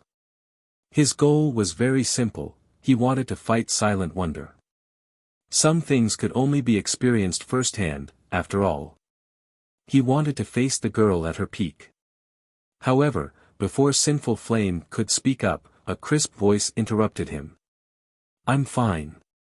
Besides, I'd actually enjoy a proper fight against Elder Flame to test the extent of my development, Silent Wonder said. Long Wuxiang, who watched from the stands, began to grow nervous. Why is this girl so foolish? That old ice demon is clearly provoking her. Anxiously, Long Wuxiang said, this won't do. I need to warn her. Even if the elders gave Silent Wonder some time to recuperate, it wouldn't be long, and even if she recovered all of the stamina and mana she had used during the prior match, her concentration couldn't recover that quickly. In a battle between high-caliber experts, concentration was more important than anything. Without her full concentration, this match might end as quickly as it began. If that happened, the glory Silent Wonder had earned for her family with her last victory would vanish. Long Wuxiang didn't have enough time to contact Silent Wonder before Sinful Flame returned his attention to the young woman, however. Girl, while your fight with Solitary Frost was short, you expended a considerable amount of your concentration. I wish to fight you at your peak. I don't want to fight just for the sake of winning. I won't fight you in such a state. You best take some time to rest, Sinful Flame calmly said. Please, rest assured, Elder Flame. My match with Solitary Frost hadn't cost much effort. I don't need to rest, Silent Wonder definitively replied. Meanwhile, Solitary Frost, who had just resurrected below the stage, nearly fainted from rage. How arrogant. Silent Wonder was far too cocky. Even the spectating crowd seemed displeased with Silent Wonder's comment. While her match with Solitary Frost hadn't lasted long, it had been a soul-stirring battle, yet Silent Wonder spoke as if she hadn't given it her all. While it's good to be confident, Wonder, I don't want to hear any excuses when you lose too quickly, Duan Hanshan warned her softly. You worry too much, Elder Hanshan. A loss is a loss. I won't offer any excuses. Moreover, I haven't had enough training. There are many people in the guild who are stronger than me, even though we're the same age, so defeat wouldn't be unusual for me, Silent Wonder said. With her statement hanging in the air, the entire arena fell silent. Read latest chapters at Wuxia World. Silent Wonder is so already strong, yet she's saying that Zero Wing has members that are even stronger and around the same age? A boast. She must be boasting. The various super guilds don't even have many players that can rival Solitary Frost, much less Silent Wonder. That's right. Zero Wing might be quite famous in the East, but it shouldn't be able to nurture talents as well as super guilds. Azure's various shareholder families refuse to believe Silent Wonder's claim, glaring contemptuously at her. Since that is the case, I have a suggestion. Seeing as Wonder's concentration hasn't fully recovered, why don't we send one of Zero Wing's young talents in her place? I'm sure Elder Flame will still benefit, and didn't she just say that her guild has plenty of youngsters that are even stronger than her? Duan Hanshan suggested, sneering at Silent Wonder. Chapter 2607, Zero Wing's Young Talent. When Duan Hanshan finished speaking, the arena fell silent again. None of them had ever dreamed that he'd suggest such a thing. Vicious. Truly vicious. It'll be very hard for Silent Wonder to take back her claim now. It's her own fault for boasting. She actually gave Old Ice Demon a chance to strike. I wonder if she'll stick by what she said. Zero Wing must be freaking out right about now. Azure's various shareholder families snickered at the young woman on the first stage. They acknowledged that she had become much stronger than they were, but excessive bragging was annoying. The family's younger members found it particularly obnoxious. These younger members hadn't had anything against Silent Wonder, but now that she had insulted them, they were eager to watch her make a fool of herself. Meanwhile, excitement shot through the audience like lightning. They couldn't wait to see how Silent Wonder would get herself out of this predicament. This is interesting. Zero Wing is the guild that arrived aboard a flying ship, right? I wonder if Zero Wing is as strong as Silent Wonder claims. If it is, this upcoming match will be quite a spectacle. It's definitely just an empty boast. Silent Wonder will likely fumble as she tries to take back her words. I doubt we'll see a match between Zero Wing and Sinful Flame. Sinful Flame is a legend in the Azure Chamber of Commerce. The fact that he's willing to face one of Azure's up-and-coming talents is already a miracle. He'll likely refuse to fight an outsider. Curious, the audience turned to Sinful Flame. Sinful Flame was quite famous in the virtual gaming world, but he rarely fought other players. The challenge he had issued Silent Wonder was already an incredibly rare opportunity. Trying to convince him to fight an unknown outsider would likely be a major challenge. As everyone expected Sinful Flame to refuse, he turned to Silent Wonder and asked in earnest, "Are you telling the truth?" The crowd turned their gaze to Silent Wonder. This was her chance to retract her previous statement. If she claimed it had been a joke, she could get away with just a little embarrassment, but if she insisted, her prestige would go down the drain. It's true. If Elder Flame doesn't mind, you can challenge one of them, Silent Wonder said, nodding. Everyone shook their heads in disapproval. Sinful Flame had given her an opportunity to save herself, yet she chose to stick with her claim to elevate Zero Wing's reputation. Ha ha ha. Xiao Qian, Silent Wonder must really be insane. Does she think Zero Wing is God? Does she think that just any random young talent can fight Elder Flame? The female, Tier 3 assassin said, laughing. However, Yan Xiaoqian, who stood on the stage next to the female assassins, did not respond. She knew that Zero Wing indeed possessed a monster capable of fighting Sinful Flame. That person was Zero Wing's guild leader, Black Flame.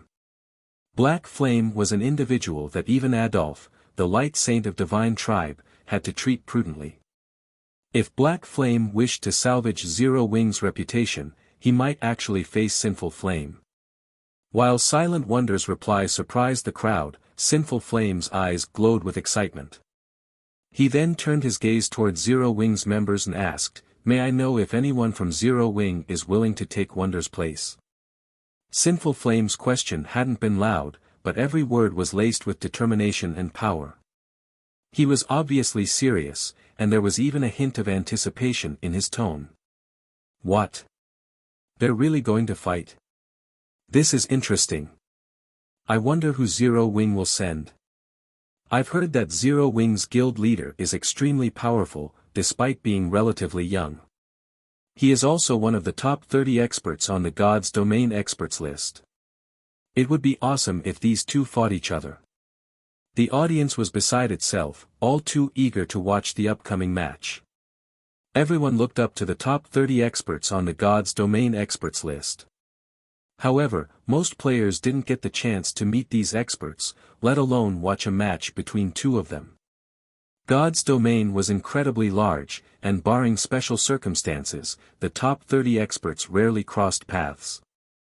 The various major powers in the spectator stands weren't the only ones curious to see who Zero Wing would send to face Sinful Flame. Duan Hanshan was just as interested. In Duan Hanshan's opinion, the only person Zero Wing could send was Black Flame. During the alchemy competition, Black Flame had shocked everyone with his identity as a Tier 3 Sword King. Even the Long family's Long Xianglong had been forced to admit defeat. Since he had reached Tier 3 far sooner than anyone else, he was incredibly powerful. Based on appearances, Black Flame shouldn't be much older than Silent Wonder. Normally, as Zero Wing's guild leader, Black Flame wouldn't casually take action, but he might accept Sinful Flame's challenge to protect his guild's reputation. He was, after all, the only member of Zero Wing who could put up a fight. During the time the Long family and Duan family wondered if Black Flame would make a move, Shifeng turned to the lithe figure beside him. "Violet, go fight him." "Understood."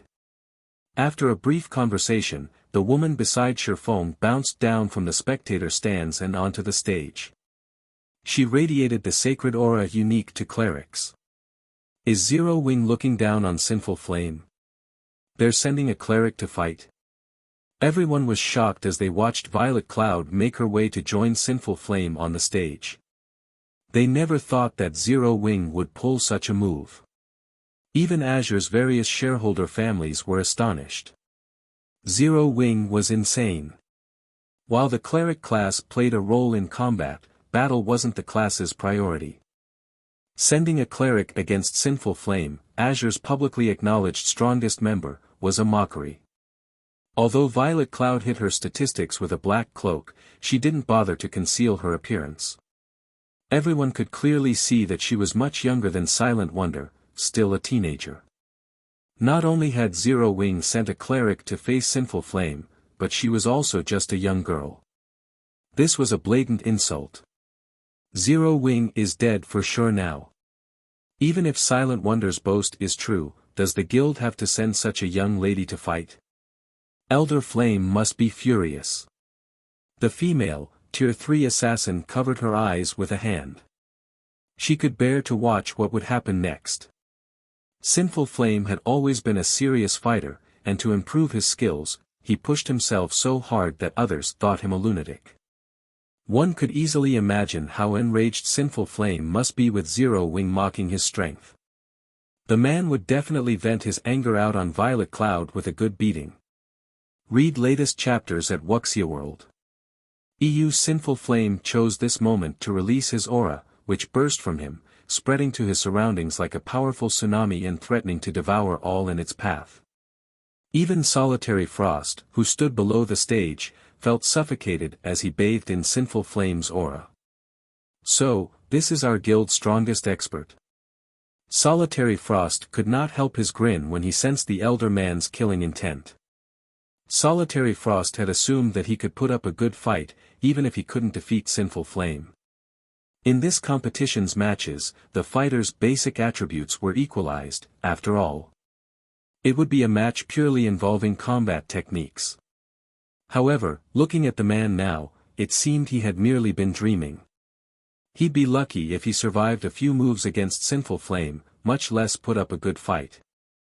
However, despite sensing Sinful Flame's unrestrained aura, Violet Cloud leisurely walked toward the center of the stage, stopping before Sinful Flame. "Shall we begin?" Violet Cloud asked sweetly. Chapter 2608, Match between Monsters. The entire arena momentarily fell silent at Violet Cloud's words as everyone stared at the cleric girl in astonishment. Is she tired of living? Sinful Flame had already made his dissatisfaction with this upcoming match very clear through his behavior. If not for him serving as the host of this important competition, everyone was certain he would have slaughtered her already. While this was only a fighting competition without any death penalty, Sinful Flame could kill his opponent any way he wanted. Meanwhile, there were plenty of methods he could employ to humiliate Zero Wing. What is Black Flame trying to do? That's Sinful Flame. We'll lose the independent elders and grand elders' support if we anger him. Without them, how is Wonder supposed to negotiate with the Zeus Corporation? Long Wuxian grew nervous as he glanced at Shifeng, who remained seated calmly in the spectator stands. Silent Wonder's progress up to this point had astounded Long Wuxian. However, if they wished to change the Zeus Corporation's mind, they definitely could not do so without the support of Azure's independent elders and grand elders. Meanwhile, Sinful Flame could be said to be the representative of these independent elders and grand elders. By sending a cleric to fight Sinful Flame, Zero Wing would not only suffer a humiliating defeat at Sinful Flame's hands but also thoroughly offend the man.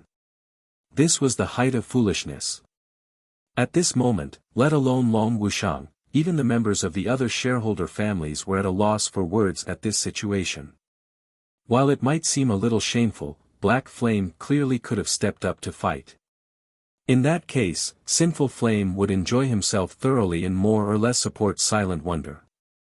However, as if thinking that it hadn't been arrogant enough, Zero Wing had actually sent a young cleric out. The guild had to be tired of living. Meanwhile, as everyone was saying a silent prayer for Violet Cloud, Sinful Flame put some distance between himself and the young cleric. You attack first. I'll give you only one chance. Let me see whether you are as strong as Wonder said. If you turn out to be a sham, I'll let you have a taste of hell. Sinful Flame said coldly as he looked at Violet Cloud. I can attack first. Violet Cloud asked strangely. That's right. If your performance doesn't meet my expectations, I'll make you regret ever standing on this stage. Sinful Flame confirmed, nodding.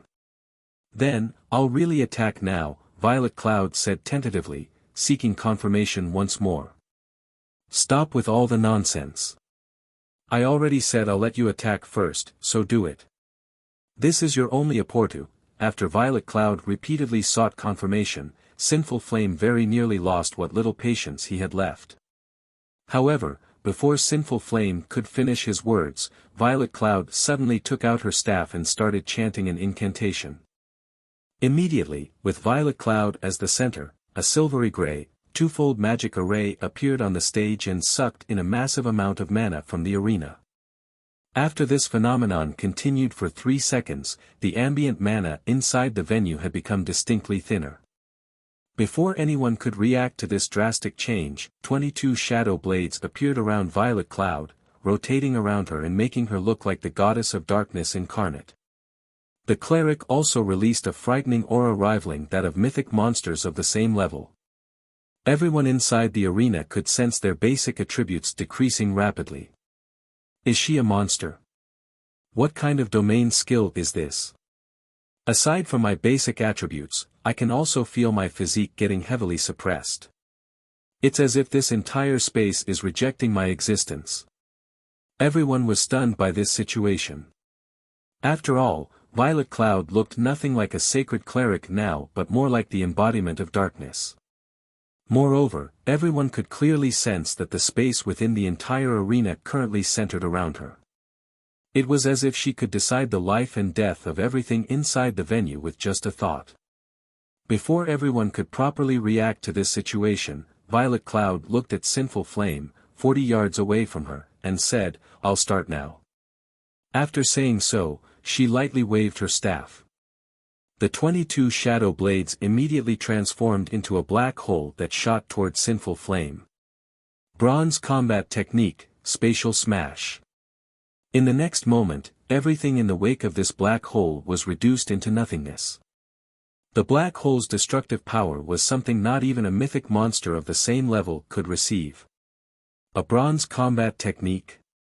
How is this possible? When Duan Hanshan saw this scene, he gaped in shock. It was simply impossible for players to exhibit power at the Tier 4 standard just by relying on an ordinary Tier 3 spell. The only explanation for this situation was that Violet Cloud had executed a bronze combat technique. As to why Duan Hanshan assumed the combat technique she used was at the bronze rank instead of the advanced rank, it was because only bronze combat techniques could grant players the power to transcend tiers. However, mastering a bronze combat technique was simply too difficult. In fact, most domain realm experts in the game still hadn't managed to do so. Now, however, a little girl who was only at the Void Realm had actually executed a bronze combat technique successfully. This was simply incredible. At this moment, Solitary Frost was also astonished by this scene. A bronze combat technique. Even until now, he still hadn't managed to master a single bronze combat technique, yet a little girl much younger than himself had. Moreover, Violet Cloud had even executed her bronze combat technique so perfectly. Now, Sinful Flame's only option was to receive her attack directly. There was simply no way he could dodge that attack of hers. Splendid! When Sinful Flame first saw the approaching black hole, surprise flashed in his eyes. In the next moment, though, excitement replaced that surprise. He swiftly unsheathed the two longswords he carried on his back and merged them into a greatsword. He then swung the greatsword at the empty space before him. Tier 3 Taboo Skill, Space-Tearing Blade. Advanced Combat Technique, Quadruple Phantoms. In the next moment, a frightening amount of mana burst out of the greatsword. As Sinful Flame swung the greatsword, the weapon split into 4 copies of itself before merging once more, the merged weapon cutting apart even space itself. Boom! When sword and black hole collided, a powerful explosion shook the entire arena. For a moment, a violent quake rocked the venue, the intense shockwave sending the players standing below the stage, stumbling several steps back. A 30-yard wide crater also appeared on the mana or stage. To everyone's surprise, though, both Sinful Flame and Violet Cloud emerged unscathed from the clash. Crap! Who is she? She actually stopped a full-powered attack from Elder Flame. Wonder was telling the truth. The members of Azure's various shareholder families goggled in shock when they saw Violet Cloud unharmed. The battle no longer looked like a contest between players, it was practically a battle between two giant monsters. Every one of their actions could shatter space and transform the terrain around them. Impossible. What kind of guild is this Zero Wing? When Duan Hanshan saw Violet Cloud continuously using her shadow blades against Sinful Flame, preventing the latter from approaching her, immense shock filled his heart. Previously, Duan Hanshan viewed Zero Wing merely as a guild seeking to gain the Azure Chamber of Commerce's support. However, Silent Wonder and Violet Cloud were now monstrously strong, despite neither of them having very high combat standards. One wouldn't be able to find such powerful youngsters even in super guilds. This was especially true for Violet Cloud.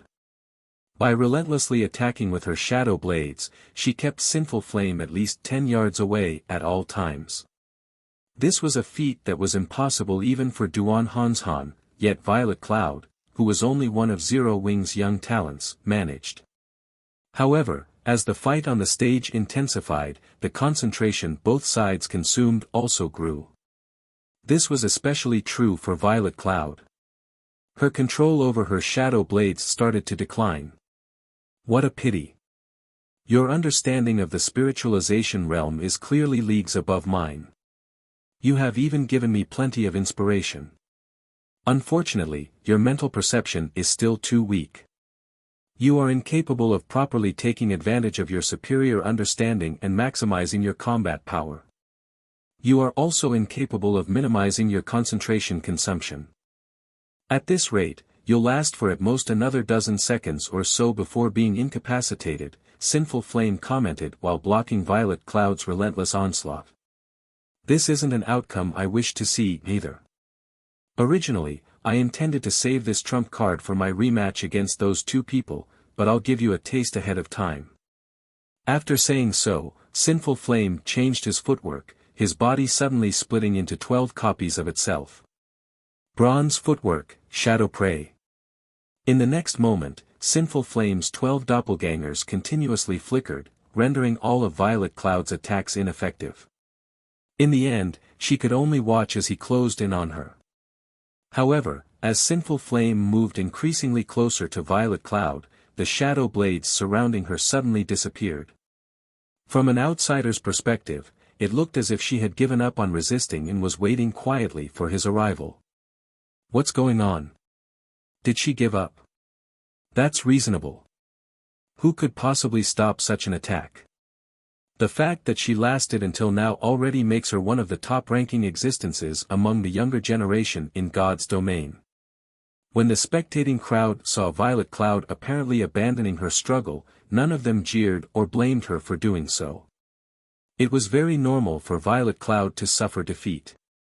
After all, even among the older generation of gamers, very few people could win against Sinful Flame.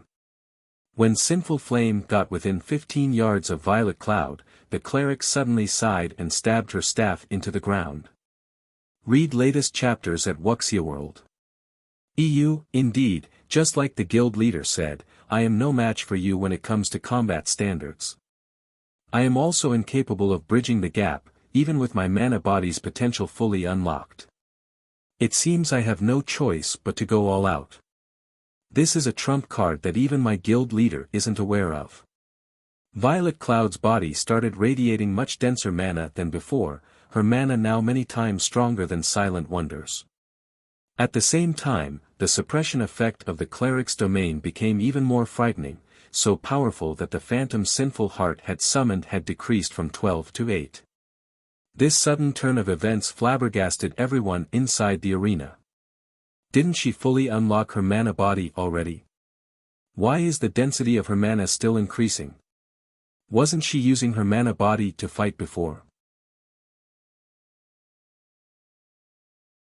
Chapter 2609, Breaking Through the Limits. Upon sensing the powerful torrent of mana spilling forth from Violet Cloud's body, let alone the peanut gallery, even Sherfong, who had been sitting calmly in the spectator stands all this time, revealed a look of astonishment on his face. Mana burst? Violet actually broke through the limit so quickly? Sherfong muttered to himself in shock as he gazed at Violet Cloud, his shock much greater than what anyone else present in the arena felt. Breakthrough? Guild leader, what did Violet break through? Aqua Rose, who had overheard Sherfang's mutterings, could not help asking. From Sherfang's reaction, she deduced that he knew what Violet Cloud had done to become so powerful. At this moment, Aqua Rose wasn't the only person curious about this situation. The other Zero Wing members also turned to Sherfong with eyes wide with interest. They all wished to know what Violet Cloud had done to boost the density of her mana to such an extent, surpassing even that of ordinary tier for NPCs. Violet broke through the shackles of the mana body, surpassing the 100% limit and entering a new realm, Sherfong explained when he saw the looks of anticipation everyone was giving him. Breaking through the limits of the mana body was something he longed to accomplish. It would improve his chances of completing his Tier 4 promotion quest and the Divine Dragon's trial. However, he never thought that Violet Cloud would actually beat him to it. He also had to admit that Violet Cloud was truly talented. Her reaching Tier 6 in the past had definitely not been a fluke. She was far more talented than the expert players who had reached Tier 6 with the help of a guild. Guild leader, doesn't the mana body reach perfection after hitting 100% potential? How can it go beyond 100%? Fire Dance asked in astonishment. After her mana body reached 100% potential, Fire Dance had gotten a sense of perfection from it. When she manipulated her mana body and used skills and spells with it, she felt that there was no longer any room for improvement. Hence, she found it truly hard to imagine that she could break through such a state. At this moment, aside from Fire Dance, Gentle Snow, Alluring Summer, Shadow Sword, Cola, and the others were also puzzled. Their mana bodies should have achieved perfection after reaching 100% potential. Even if the mana bodies could still improve, that should only happen after they had broken through the Tier 3 bottleneck and reached Tier 4. I believe some of you have achieved a completion rate beyond 100% when using skills and spells. Similarly, 100% potential is not the end for the mana body, but a new beginning. Only, the difficulty of unlocking a mana body past the 100% threshold is much greater. You can say that not even one player out of 10,000 Tier 3 experts is capable of it, Sherfong explained as he gazed at Violet Cloud with some yearning. Although I don't know how far beyond the limit Violet managed to go, it seems this fight is over. Over? Can Violet win this match? Aqua Rose asked. When she heard Sherfong saying so, she returned her attention to the stage Violet Cloud and Sinful Flame stood on. At this moment, the suppression from Violet Cloud's domain skill had reduced the number of phantom Sinful Flame created from 12 to 8. This meant a 30% decline in Sinful Flame's combat power, at the very least. Even so, Violet Cloud's chances of winning still weren't good. After all, she still had to deal with a considerable number of phantoms. She might be able to slow down Sinful Flame's approach, but she wouldn't be able to stop him from reaching her. Meanwhile, so long as a magical class allowed a melee class to get within attacking range of them, the battle would be as good as over. It might be a different story if Violet Cloud's opponent weren't a melee player but a magical class player instead.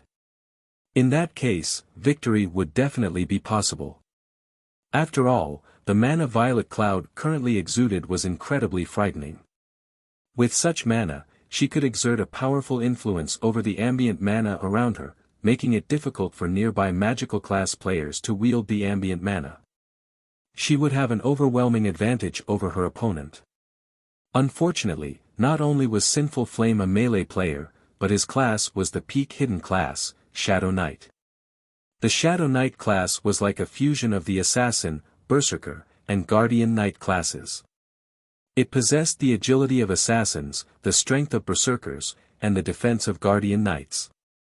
To top it all off, Sinful Flame also had incredibly high combat standards. These were the reasons why Sinful Flame was publicly acknowledged as the strongest player in the Azure Chamber of Commerce. With such an opponent, Aqua Rose found it inconceivable that Violet Cloud could win. After all, stronger mana simply made Violet Cloud's skills and spells more powerful. However, skills and spells that couldn't land on their targets were useless. At this moment, Aqua Rose wasn't the only person with such thoughts. Everyone spectating this fight shared similar thoughts. After all, this was common sense in God's domain.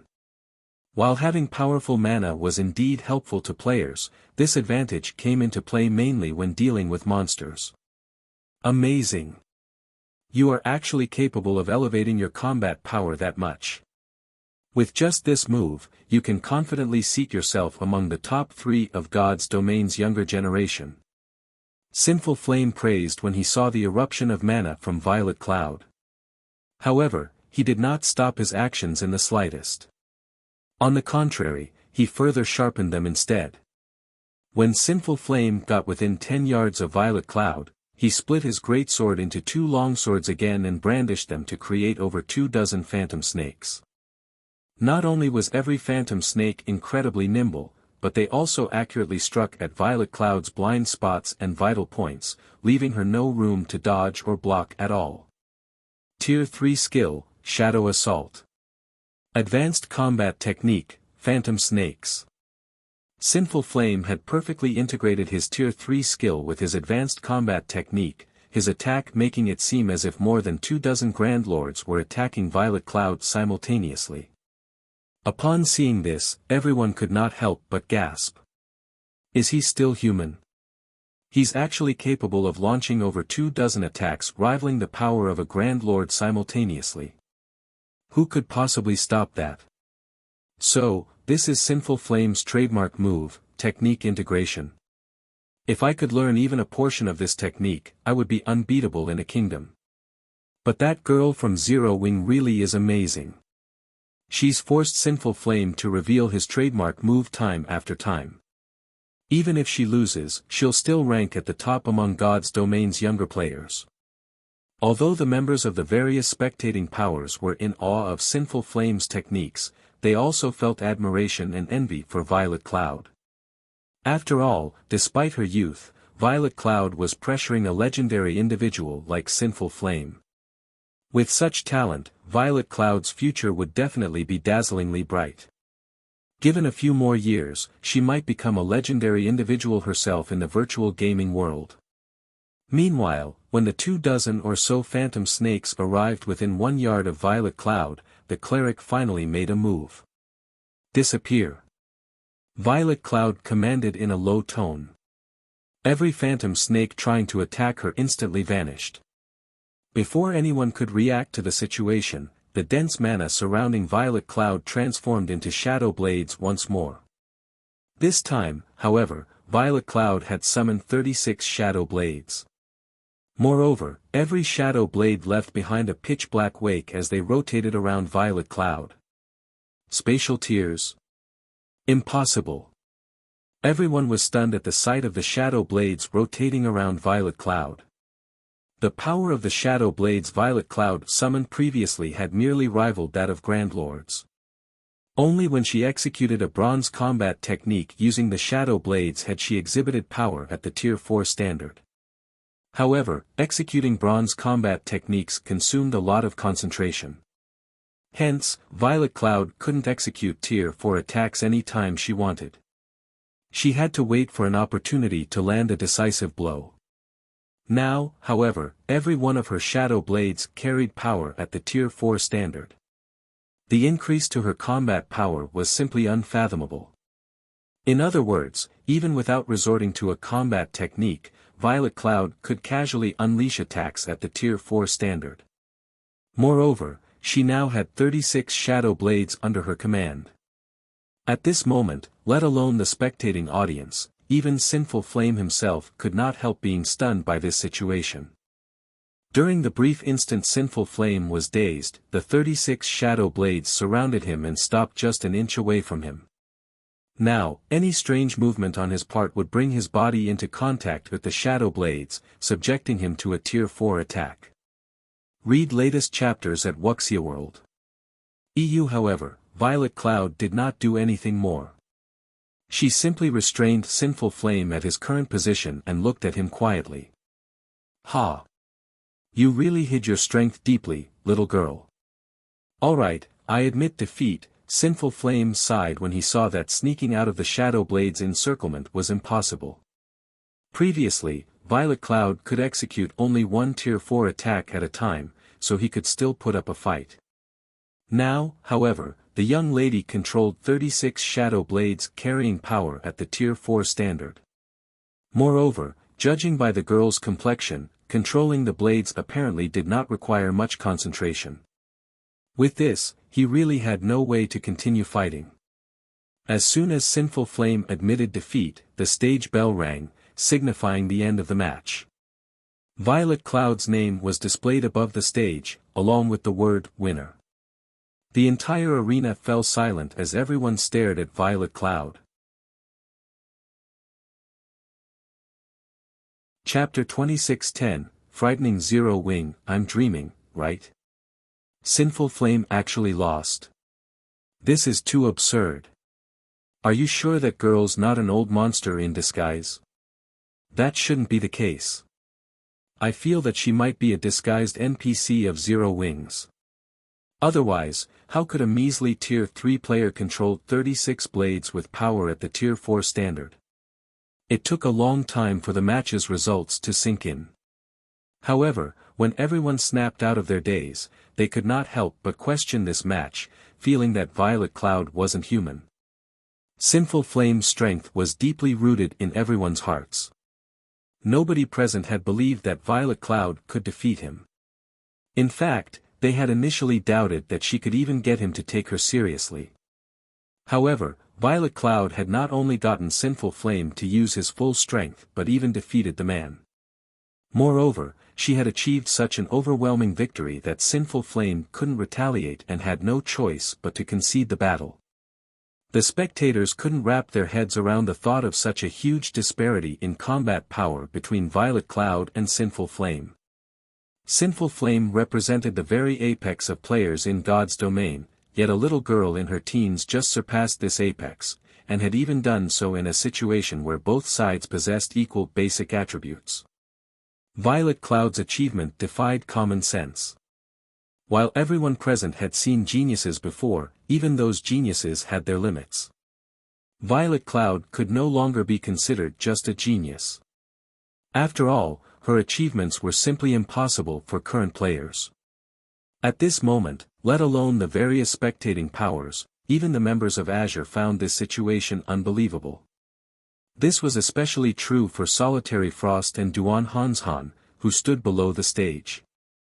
Wonder wasn't bluffing. When Solitary Frost thought back to the words Silent Wonder said before, he was stunned. What kind of guild is this Zero Wing? When Silent Wonder declared that there were much younger and stronger people than herself in Zero Wing, Solitary Frost had felt that she was only trying to advertise and uplift her guild. Back when he was undergoing training at Violet Sword, he had sparred with many of Violet Sword's young talents. However, less than a handful of them managed to put up a fight against him, much less defeat him. The fact that Silent Wonder surpassed him was already a miracle. Moreover, even on the eastern continent, Zero Wing was only a pseudo-superpower. How could such a guild nurture a youngster that was stronger than Silent Wonder? Now, however, it was proven that not only had Zero Wing produced a youngster that was much stronger than Solitary Frost, but the youngster in question was even stronger than the legendary Sinful Flame. How can a little girl from Zero Wing become that strong? Could this be why the Long family insists on letting Silent Wonder remain in Zero Wing? Duan Hanshan suddenly felt enlightened as he looked at Violet Cloud before turning his gaze to Long Wuxiang and the other members of the Long family. Duan Hanshan was well aware of Silent Wonder's combat talent. Let alone the Long family's Silk Moon, Silent Wonder was inferior to even Yan Shaoqian in this regard.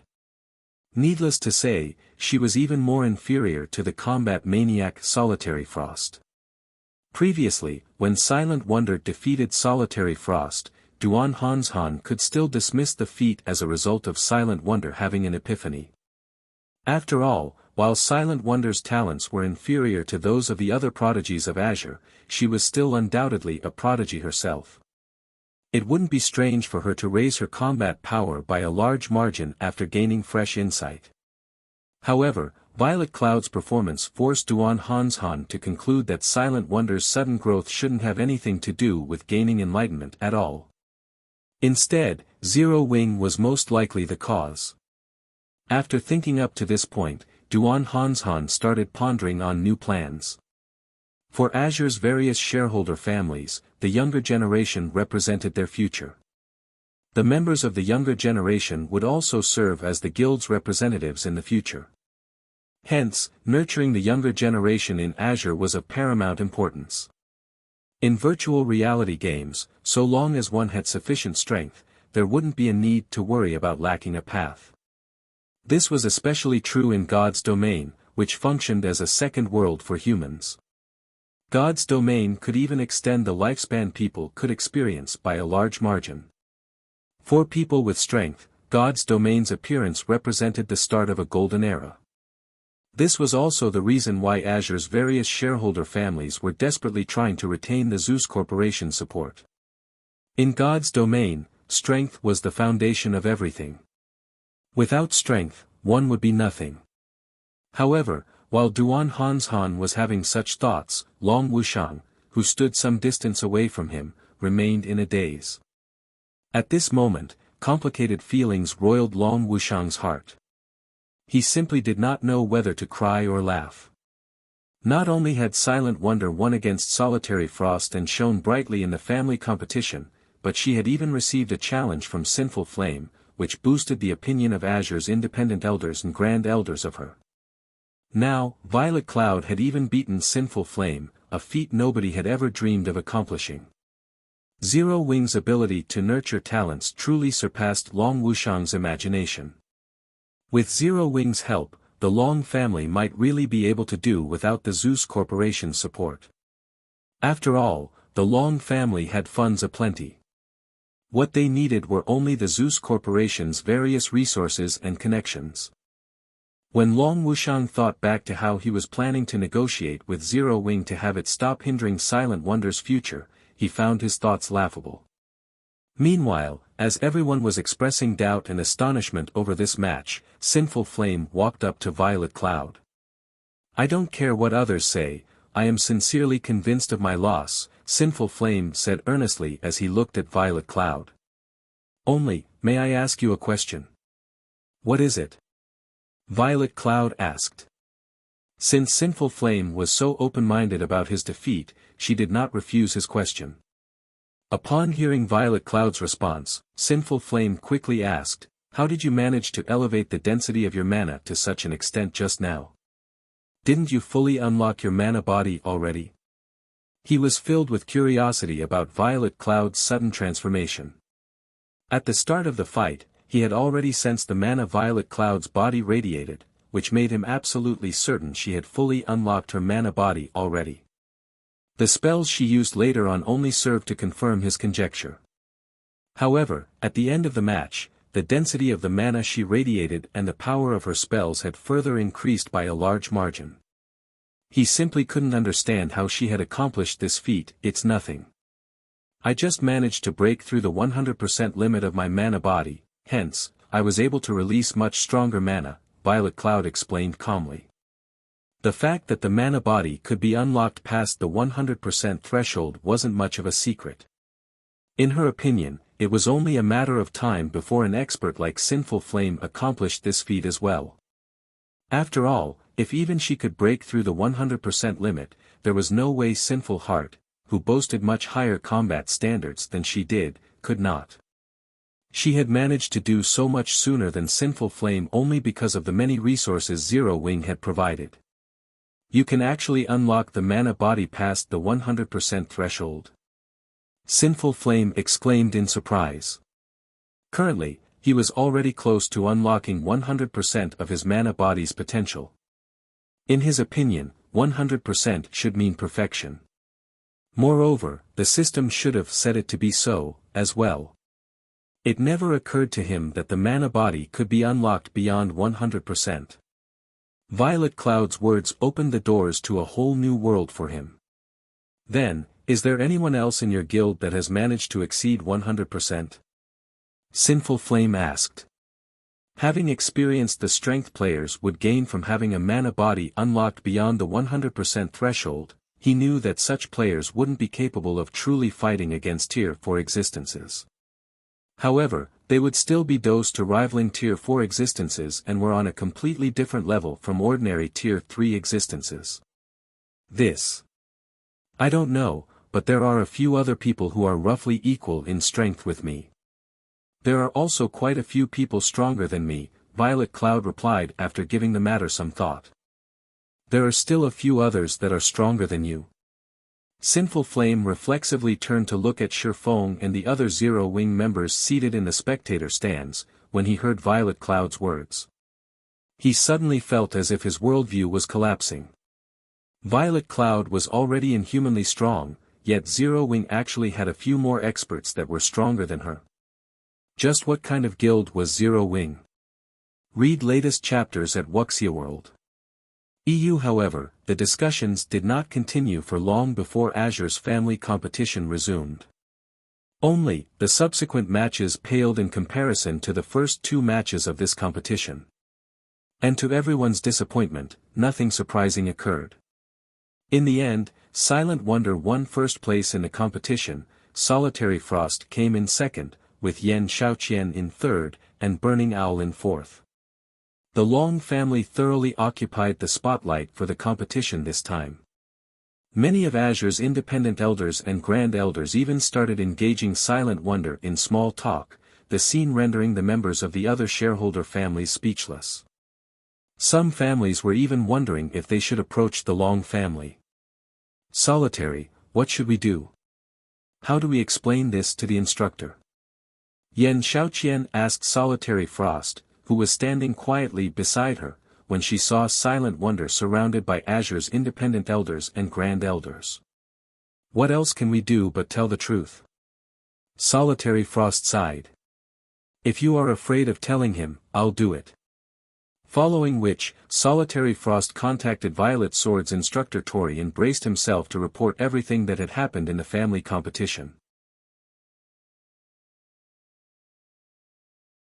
Chapter 26:11, The Flame Bearer Holy Flame City, Violet Sword's residence. Inside an ancient castle made out of meteorite, over 50 level 100+ players were currently sparring and training various combat techniques. Not only did these players possess very high combat standards, with even the weakest person being at the Refinement Realm standard and the majority being at the Flowing Water Realm standard, but every one of them could also smoothly integrate their skills or spells with their combat techniques. Their level of skill was far superior to ordinary Refinement Realm experts. All of you, work harder. Activating the ancient star castle costs a lot of mana stones, and only a limited number of people can train inside it each time. If you can't pass this week's integration test, then the others waiting in line will replace you, a dark gray armored, middle-aged man with a knife scar on his face shouted as he monitored the players training inside the castle. Instructor Wildfighter, your requirements are too high. Not everybody is like Solitary Frost, able to perfectly integrate advanced combat techniques into our spells in just 1 week, a red-headed woman in blue mage robes, standing beside the middle-aged man, said while shaking her head. I have already lowered my requirements significantly. They only need to gain a basic foundation in integrating advanced combat techniques with skills or spells in 10 days. If it were Solitary Frost, I would have given him 3 days maximum. However, even though they have spent more than half of their given time, these newcomers are still stuck integrating basic combat techniques. It seems the guild's new recruits are becoming weaker with each passing generation, Wildfighter said in dissatisfaction as he eyed the group of players training before him. They are far inferior to our generation. Our generation? The red-headed woman revealed a bitter smile at Wildfighter's words. The commander was the only monster that came out of our generation. I don't think that everyone else in our generation was much better than these newcomers. Why are you being humble? Your talent is not the slightest bit inferior to Solitary Frost's. It's just that you were made to learn too many things at once. In contrast, Solitary Frost's training is very specific. Otherwise, you would have become the commander of the guild's second trump card legion by now, Wildfighter said, rolling his eyes at the red-headed woman. The redhead's name was Crimson Star. She was someone the secret pavilion had nicknamed the Thousand-Hand Witch. At the same time, she was one of the vice-commanders of Violet Sword's strongest trump card legion. In terms of combat standards, she was not the slightest bit weaker than Wildfighter. In fact, if the two of them were to have a duel, his chances of winning would be below 30%. Regardless, it seems you think very highly of Solitary Frost. You even held back during the previous match and let him finish with a draw to boost his confidence and pride, Crimson Star said. Don't say anything about this matter. I might have held back that time but only my trump card. Solitary Frost is still very young, with plenty of room for growth. It is only a matter of time before I lose to him, Wildfighter said, smiling. Moreover, isn't it because of that battle that Instructor Tori became willing to teach him? That's true. I never thought that Instructor Tori would still be willing to teach someone. I was quite surprised when I heard about it. It's a pity that the guild lacks master lifestyle players, and producing that item takes too much time. Otherwise, Solitary Frost could enter the ancient secret land and receive Instructor Tori's personal guidance. If that happened, he'd definitely be able to beat you once he came out of the secret land, Crimson Star said, nodding in agreement with Wildfighter's words. I believe it won't be long before that changes. Now that Solitary Frost's group have returned to participate in Azure's family competition, the Long family's fate is sealed. If the Long family still wishes to retain its ruling rights over Azure, they will have to listen obediently and produce that item for us. Otherwise, the Zeus Corporation will hand Azure's ruling rights to another family, Wildfighter said in a definitive tone.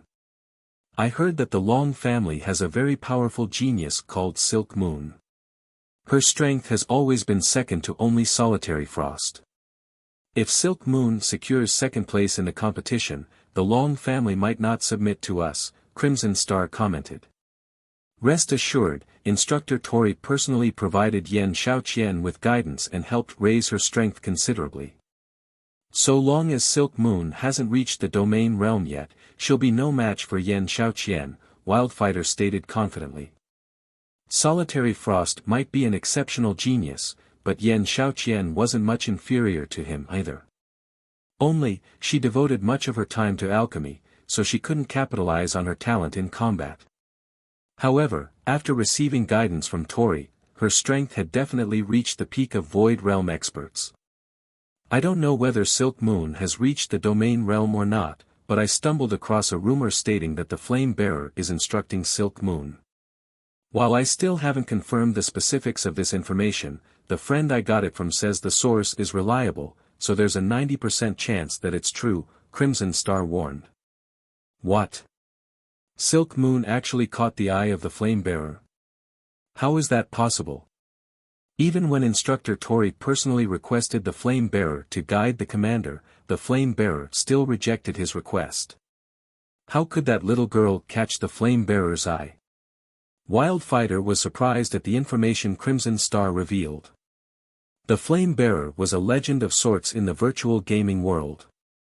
Nobody knew the Flame Bearer's identity. Nobody even knew the Flame Bearer's age.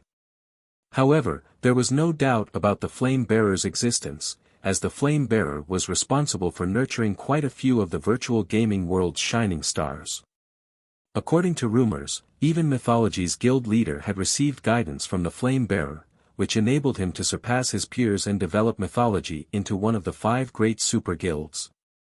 Now, however, a little girl from the Azure Chamber of Commerce was rumored to be receiving guidance from the same Flame Bearer, as well. In terms of talent, Silk Moon was much worse than Solitary Frost and the current commander of Violet Sword's strongest trump card Legion, yet the Flame Bearer had actually chosen to guide her. Wildfighter couldn't bring himself to believe this. I don't know, but rumor has it that the Flame Bearer has a unique way of selecting people to nurture. Maybe Silk Moon has some special qualities of her own, Crimson Star said, shaking her head. In reality, she was also curious as to why the Flame Bearer would choose Silk Moon. If Silk Moon really is receiving guidance from the Flame Bearer, then Yan Xiaoqian is in danger, Wildfighter said worriedly. Wildfighter did not doubt that Solitary Frost would secure first place in Azure's family competition, even if Silk Moon received guidance from the Flame Bearer. After all, there was a qualitative difference between the Domain Realm and the Void Realm, preventing players from jumping from the Void Realm to the Domain Realm within a short period. Otherwise, Domain Realm experts wouldn't be so rare. However, while securing first place wasn't a problem for Solitary Frost's group, securing second place would.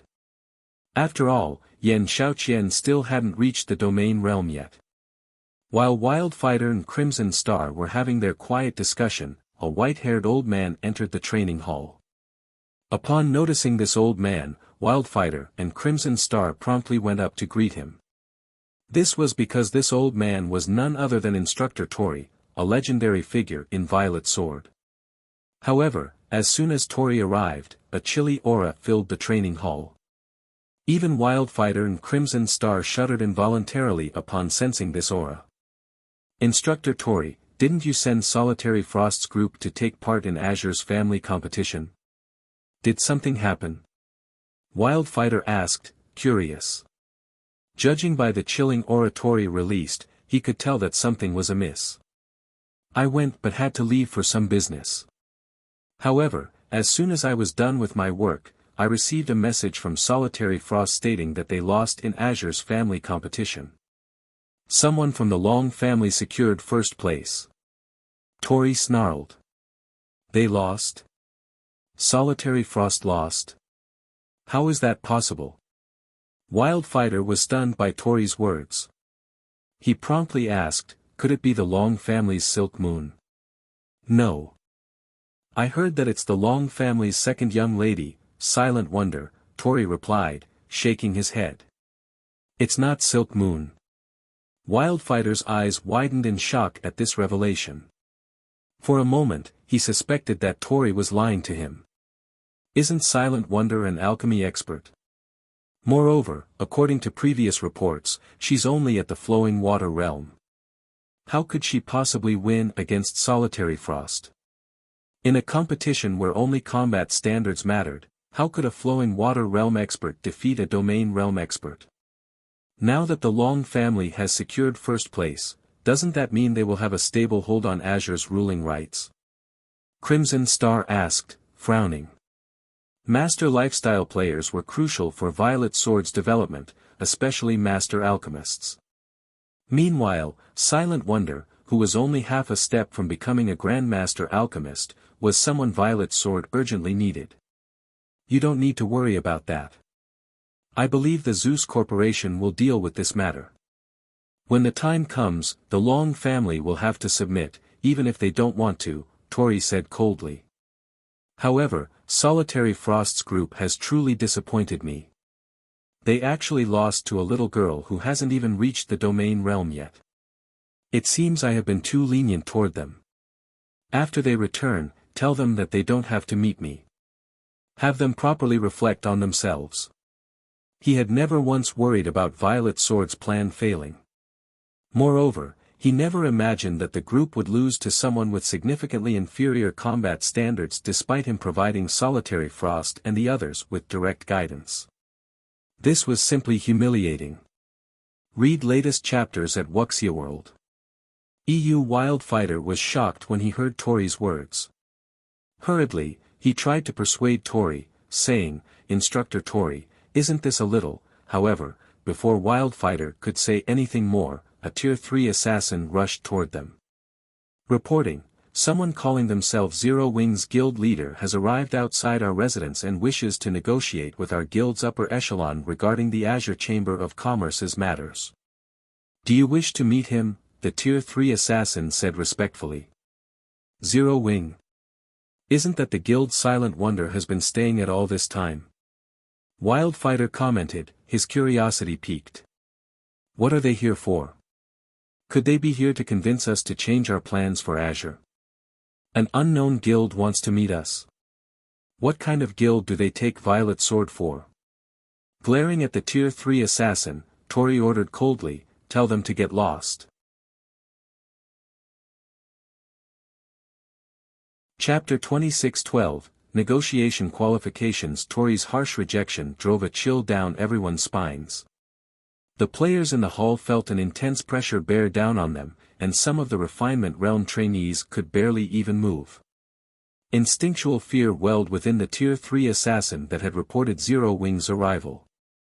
If he hadn't been certain that he wasn't Tori's target, he would have likely turned and fled.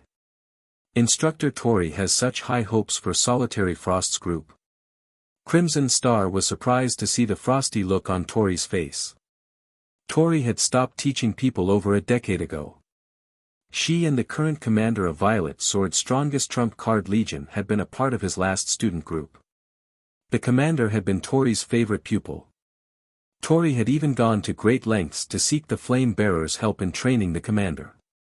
Hence, Violet Sword's upper echelons had been stunned when Tori had agreed to train Solitary Frost's group. Crimson Star assumed Tori had only agreed out of respect for the Zeus Corporation, but seeing his reaction now, it seemed he had honestly wanted to help Solitary Frost's group grow stronger. If he hadn't been so invested, he wouldn't have been so furious about their defeat. I'm afraid that sending them away isn't wise, Instructor Tori. Zero Wing might not have much power on the Western continent, but it can compete with many superpowers on the Eastern continent. It even has control over the Dark World's teleportation gate. Since Zero Wing's guild leader has paid us a personal visit, others will criticize the guild if we turn him away at the door, Wildfighter tried to persuade Tori. Violet Sword was a veteran super guild. While Zero Wing wasn't based in the West, Violet Sword's intel network had investigated this smaller guild. They weren't entirely unaware of Zero Wing's background. Even if they hadn't researched the guild, it was difficult to avoid the name Zero Wing. The guild had become incredibly famous in the East, after all, and many superpowers were talking about Zero Wing. Did Zero Wing's guild leader come alone? Crimson Star asked the Tier 3 assassin. No. He came with a group of a dozen or so people. The Long family's Long Wushang is with them, as well, the assassin replied. The Long family. They certainly didn't waste any time. Wildfighter could not help but frown. After learning that the Long family's second young miss had won Azure's competition this year, Wildfighter knew it would be difficult making the family obey. Now, Azure's strongest younger member was from the Long family, and after all was said and done, the Zeus Corporation was merely one of the chamber's shareholders. It wasn't the largest shareholder. Once the rest of the shareholders saw the Long family's potential, they would offer it their support. Threatening the Long family's dominance in Azure would become incredibly difficult. Because of this, the Long family now qualified to negotiate with Violet Sword, and it had only been a matter of time before the family sent a representative. However, Wildfighter hadn't expected the Long family to act almost as soon as Azure's family competition had ended. It seems the Long family has found its confidence. Otherwise, they wouldn't have shown up so soon, Crimson Star said. It's probably because of Zero Wing. The guild has an alliance with Netherworld Empire, after all. In addition, Zero Wing is responsible for helping Silent Wonder win the competition. Obviously, Zero Wing is quite capable when it comes to nurturing talented players. The Long family must think it'll do fine on its own, without support from Violet Sword or the Zeus Corporation, Wildfighter assumed. The most important developmental aspects for any guild were talented experts and resources. While Azure did not lack experts, it didn't have nearly as many resources as a veteran super guild like Violet Sword. If Azure wished to continue its development, it would have to ally with the Super Guild. This was exactly what Azure's various shareholder families and Grand Elders were pushing for. However, if Azure no longer had to worry about nurturing its talented members, neither the Long family nor the Chamber itself would bother to ally with Violet Sword. Violet Sword was already demanding a high price for this alliance, and the partnership would basically transform Azure into one of Violet Sword's vassals. None of Azure's shareholders wanted this, but they had to agree due to the immense pressure the Zeus Corporation placed on them to agree. This is interesting. Show them to the reception room and make them wait for a while, Tori decided. I'm interested to see what ability Zero Wing has to make the Long family so confident. Understood. The Tier 3 assassin breathed a sigh of relief as Tori calmed down. He then ran back to the residence's entrance. Meanwhile, a crowd had formed outside of Violet Sword's residence, embroiled in a heated discussion regarding Zero Wing's members. The group of players was just too eye-catching.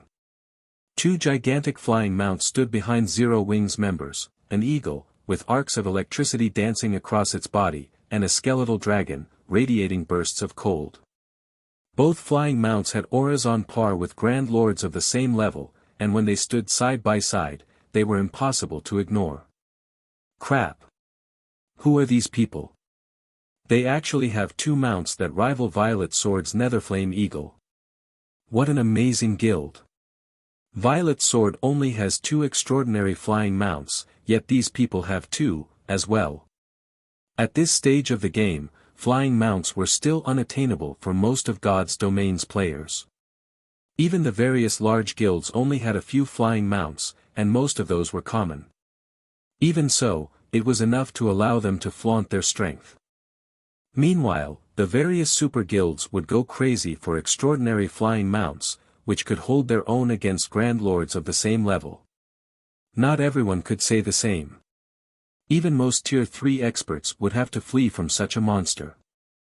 Only with a team of Tier 3 experts could take down Grand Lords of the same level.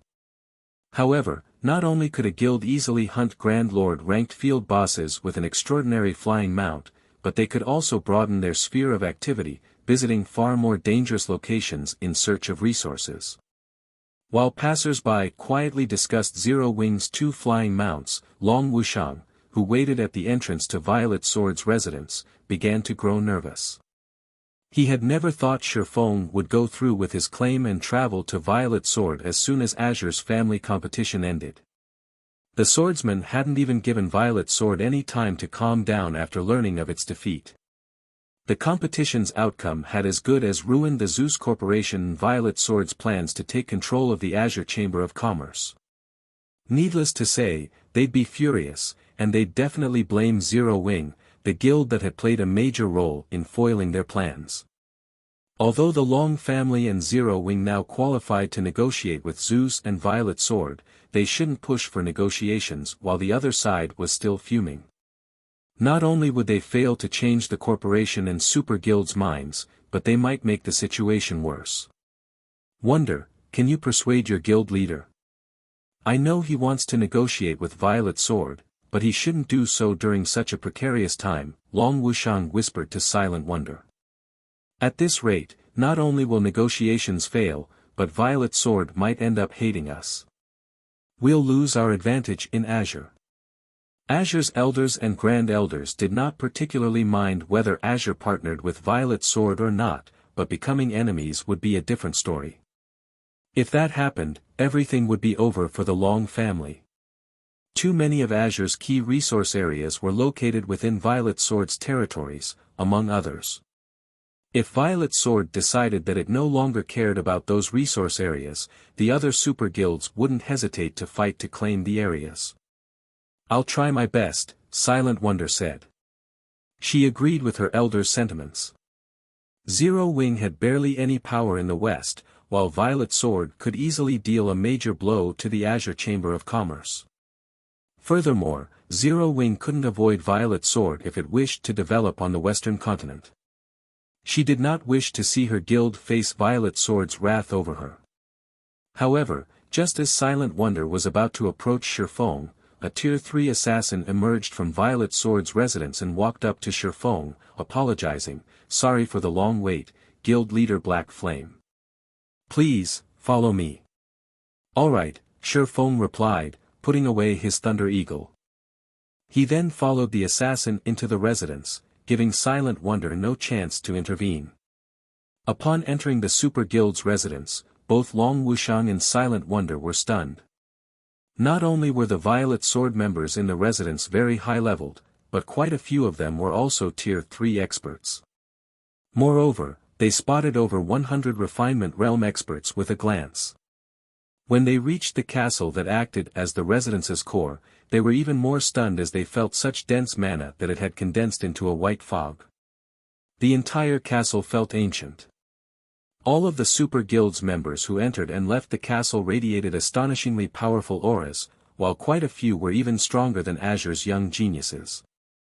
"So, this is Violet Sword." Silent Wonder was amazed as she watched the dozen or so young, Tier 3 experts walk into the castle.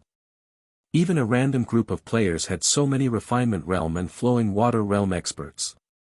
Furthermore, this was only one of Violet Sword's many residences, and the guild had several training grounds. If Violet Sword gathered all of the new recruits, the sight would be awe-inspiring. "Please, come in," the Tier 3 assassin leading the way said as he gestured to the guild hall before him. When he noticed Long Wuxiang's and Silent Wonder's astonishment, he felt pleased and proud.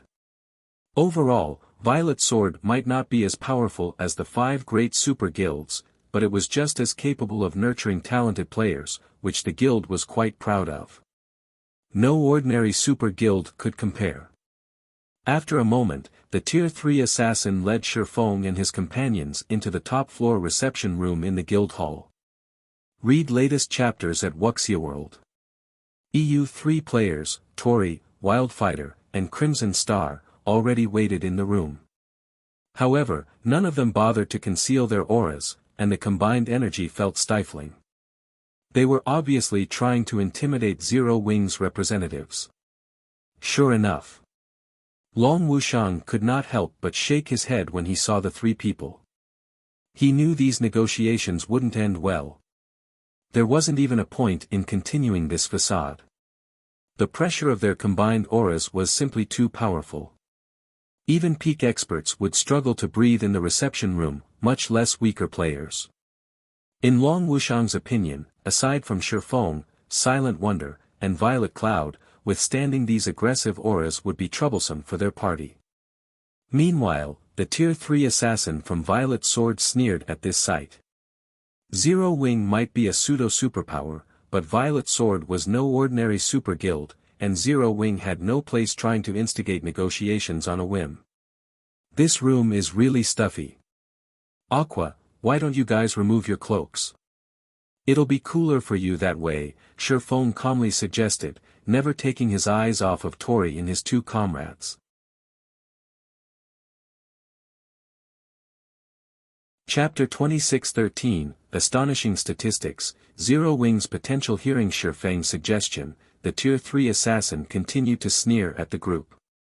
Do they think they can withstand the instructor's auras just by removing their black cloaks? The black cloak merely concealed some of a player's statistics but couldn't hide a player's aura. Everyone in God's domain knew this. Of course, there were tools that could conceal a player's aura, but those tools were extremely expensive and not practical.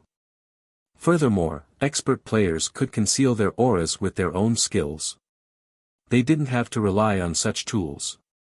Even Long Wuxiang gave Shifeng a strange look. He couldn't understand what the man was trying to do. By removing their black cloaks, Aqua Rose and the others would only expose their statistics. That wouldn't help them withstand these three monsters' auras. Tori, Wildfighter, and Crimson Star were all instructors in Violet Sword. Anyone that could become a Super Guild's instructor would also be a Grand Elder, absolute upper echelons in the guild. Super Guilds also acquired top-tier weapons and equipment each day. A veteran Super Guild like Violet Sword had likely seen every kind of weapon and equipment piece the game had to offer. Now that Violet Sword was in a fit of rage and intent on striking fear into their group to chase them away, not even full sets of top-tier weapons and equipment would be enough to change these three instructors' minds. During the time the Tier 3 Assassin and Long Wuxiang wondered what Shifeng intended, Aqua Rose and the others removed their black cloaks. When they saw these players' statistics, the Assassin and Long Wuxiang nearly fainted from shock. Level 117. The moment the black cloaks were gone, these players' auras burst forth like erupting volcanoes. The ambient mana rapidly gathered around them, creating a mana vortex that thinned the rest of the mana in the room. When the Tier 3 Assassin and Long Wuxiang realized that these auras rivaled that of mythic monsters, they instinctively stepped back to a tolerable distance. Meanwhile, Tori's group stared in astonishment when they saw Aqua Rose's and her companions' levels. Level 117. How is this possible? Even our guild's leveling maniac has only reached level 114. How did they get so powerful? Wildfighter exclaimed in the team chat, overwhelmed with shock as he stared at Zero Wing's players. Their levels weren't the highest in the guild since they normally trained Violet Sword's new recruits. They didn't have time to devote themselves to grinding for levels. Even so, these three had never fallen behind the frontline players. The foreign energies in level 100+ maps were a burden, steadily corroding players' bodies and preventing them from grinding for long. Thus, as instructors, Tori and his comrades had to maintain their levels. Meanwhile, these three usually trained recruits while recuperating, and as a result, their levels weren't too far behind, even if their leveling speed wasn't the greatest. All three were currently level 112, which most peak experts hadn't reached yet. And yet, the players before them had 5 levels on them. How did they manage that? Moreover, Zero Wing didn't have just 1 or 2 players at that level.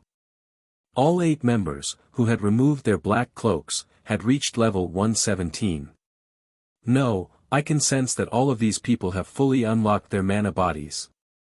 They shouldn't have used any special grinding methods to achieve such a high level, Crimson Star said, shaking her head. In God's domain, the only way to level up quickly was to grind monsters. The stronger the monsters players fought, the more EXP they'd gain. If players tried to grind monsters that were 3 levels lower than they were, they wouldn't even earn 50% of what they did when defeating monsters of the same level. If they tried grinding monsters 6 levels lower than they were, they wouldn't get any EXP at all. While questing was also a reliable way to earn EXP, Quest's main objective was to provide coins, weapons, equipment, and special tools. The only way to level rapidly was to face powerful monsters of the same or higher level. Because of this, no player with a high level in God's domain was considered weak. In fact, most ordinary players saw a player's level as a direct representation of their strength. Still shocked, the 3 instructors didn't realize Shifeng had walked up to them. It had felt as if he had stood in the middle of the room all this time. Can we talk now? Shifeng asked, looking at each instructor in turn. Only then did Wildfighter and Crimson Star realize that Shifeng stood before them. Out with it. Why have you come to Violet Sword? Tori asked, giving Shifeng a serious look. He no longer displayed any rage or belittlement. If Zero Wing had had only 1 player at level 117, he would have, at most, been surprised and acknowledged the expert's strength, but not only did a whole group of level 117 players stand before him, but they had also unlocked their mana body's full potential. This achievement couldn't just be the result of personal strength. Rather, it was a representation of the guild's foundation and power.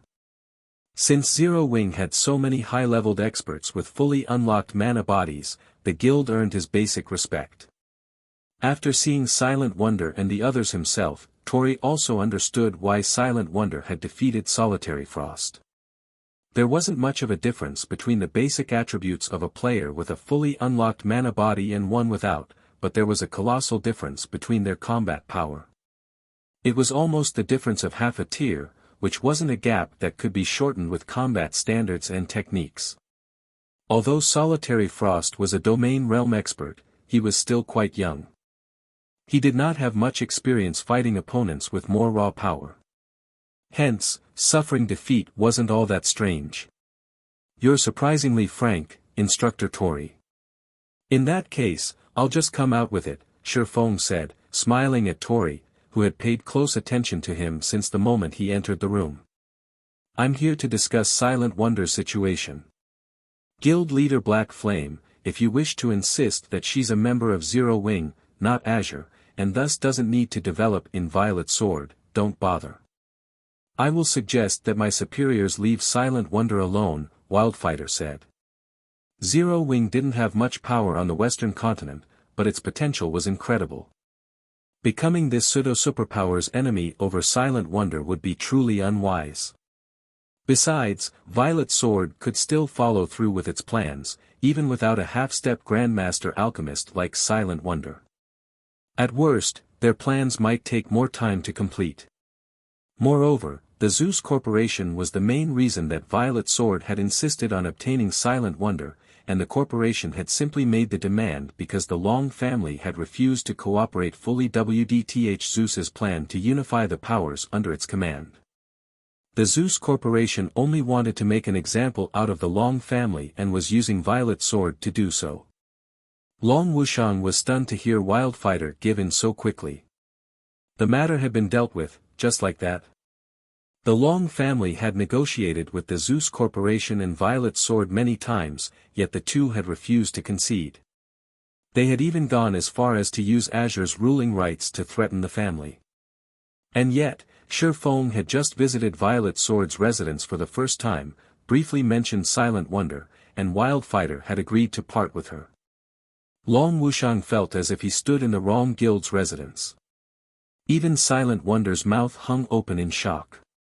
She had never expected these negotiations to progress so smoothly. Just as everyone assumed the negotiations were over, however, Shifeng shook his head, saying, "No, I believe you've misunderstood something. I'm not here to talk about that." "What do you wish to discuss, then?" Wildfighter asked, confused. Hadn't Zero Wing come to dissuade Violet Sword from its plans? Zero Wing would like to partner with Violet Sword. "I know your guild has uncovered an ancient secret land, which requires special tools to enter. I suggest our guilds work together. Zero Wing only wants 100 entry slots in exchange," Shifeng said. The fact that Violet Sword had relied on an ancient secret land to boost its development speed on the western continent hadn't been a secret in the past. The moment Long Wuxiang had shown up in Zero Wing's residence, Shifeng had remembered this secret land. This ancient secret land held the key to completing the Tier 4 promotion quest. It was the very reason that Violet Sword had nurtured plenty of Tier 4 experts in Shifeng's past life. In fact, this guild had commanded nearly twice as many Tier 4 experts as ordinary super guilds. Guild leader Black Flame, are you insane? Do you know how many slots the secret land has in total? You're asking for half of the slots we have right now. Crimson Star interjected. The ancient secret land was a huge opportunity for Violet Sword to rise to prominence. Hence, every entry slot was incredibly precious, yet Zero Wing wanted half of them. Despite her conservative personality, Crimson Star accused Shifeng of madness.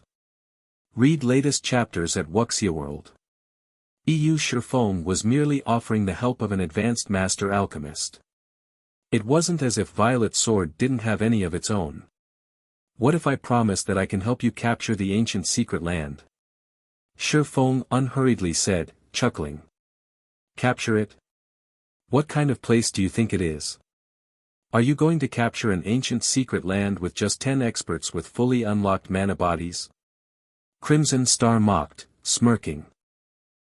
Experts with fully unlocked mana bodies were indeed precious right now, but Violet Sword could nurture quite a few with another 2 weeks.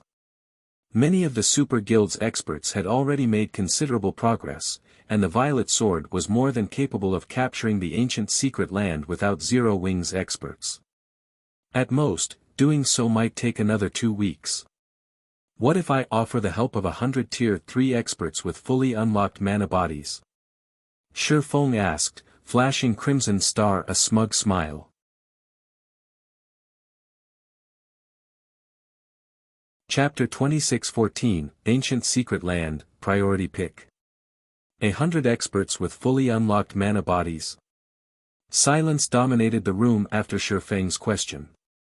Even Tori's gaze sharpened in an attempt to detect the swordsman's lie. Are you telling the truth? Tori asked. The various superpowers urgently needed experts with fully unlocked mana bodies. Only these experts could cope with the environments and monsters within level 100+, super large-scale team dungeons and hostile secret lands. Unfortunately, a handful, even just a dozen, experts with fully unlocked mana bodies would be useless during raids. A team of 100 of these experts would be a different story, however. With a full 100-man team, raiding these locations would be possible, and such a team would be invaluable to Violet Sword, which had located an immensely important, ancient secret land. Meanwhile, Long Wuxian gaped at Shifeng from the reception room's entrance.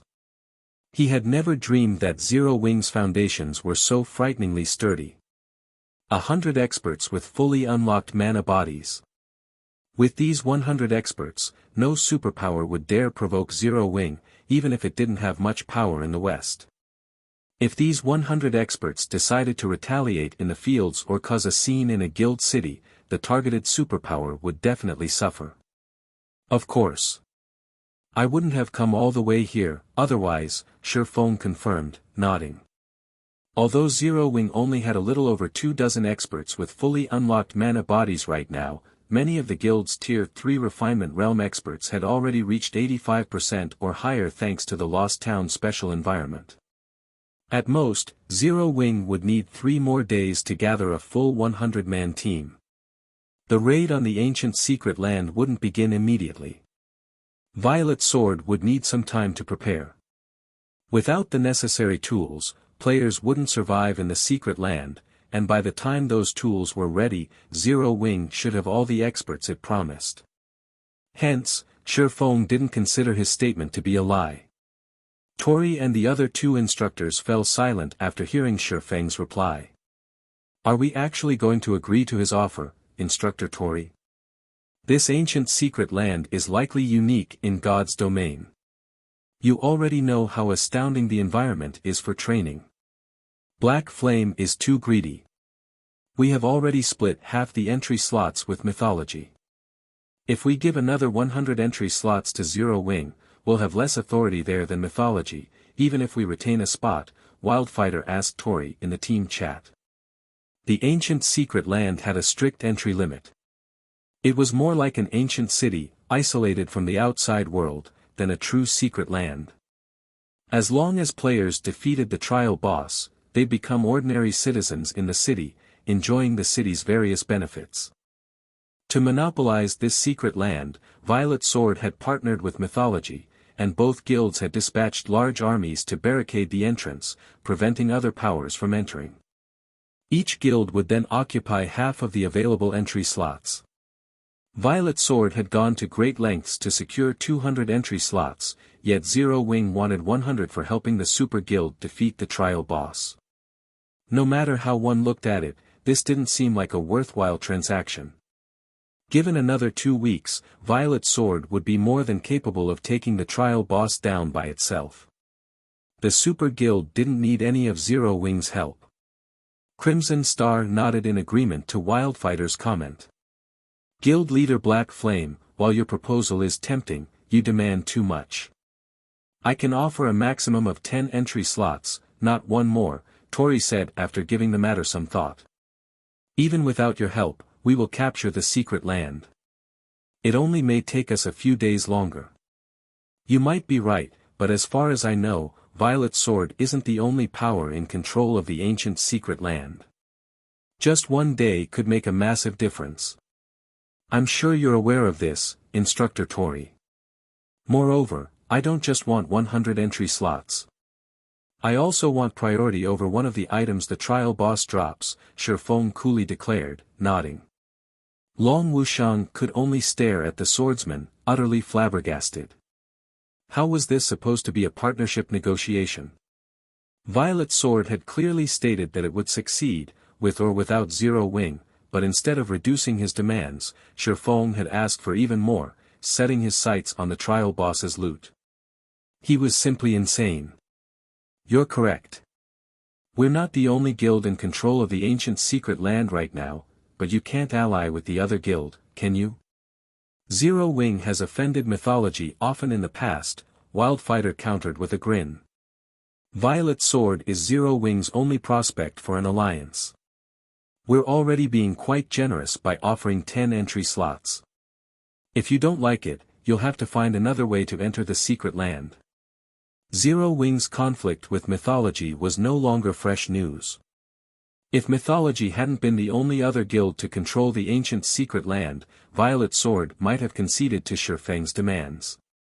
There was no way mythology and Zero Wing would work together at this point. Shifeng was dreaming if he thought he could claim 100 entry slots and priority over the trial boss's loot. Convinced Shifeng was a madman, Long Wuxiang couldn't help but shake his head. Zero Wing was immensely powerful in the east. In fact, it was so powerful that not even several superpowers could take it down. However, Zero Wing's strength was limited to the eastern continent. Even if the guild brought 100 experts with fully unlocked mana bodies to the west, it could, at most, annoy the various superpowers. Zero Wing couldn't reach the various superpowers' roots, let alone those of a veteran super guild like Violet Sword. What if we enter the secret land by ourselves? Shifeng asked, smiling. Read latest chapters at Wuxia World. EU, enter the secret land yourselves. Crimson Star Parrot, smirking. She then continued, Guild Leader Black Flame, I don't mean to belittle you, but do you know how large of a force our two guilds have stationed at the entrance? Not even 1,000 experts with fully unlocked mana bodies could dream of setting foot in the ancient secret land without our approval. To secure their hold, Violet Sword and Mythology had established a guild city around the ancient secret land's entrance. Without being able to destroy the city, no one would enter the secret land. Silently, Long Wuxiang nodded his agreement with Crimson Star's statement. He had visited this guild city when the Azure Chamber of Commerce had sent its lifestyle players to Violet Sword. That guild city's defenses were no weaker than the various super guilds' main headquarters. Is that so? Leisurely, Shifeng asked, but what if I have him? With that, Shifeng retrieved a summon guard scroll and called forth Versailles.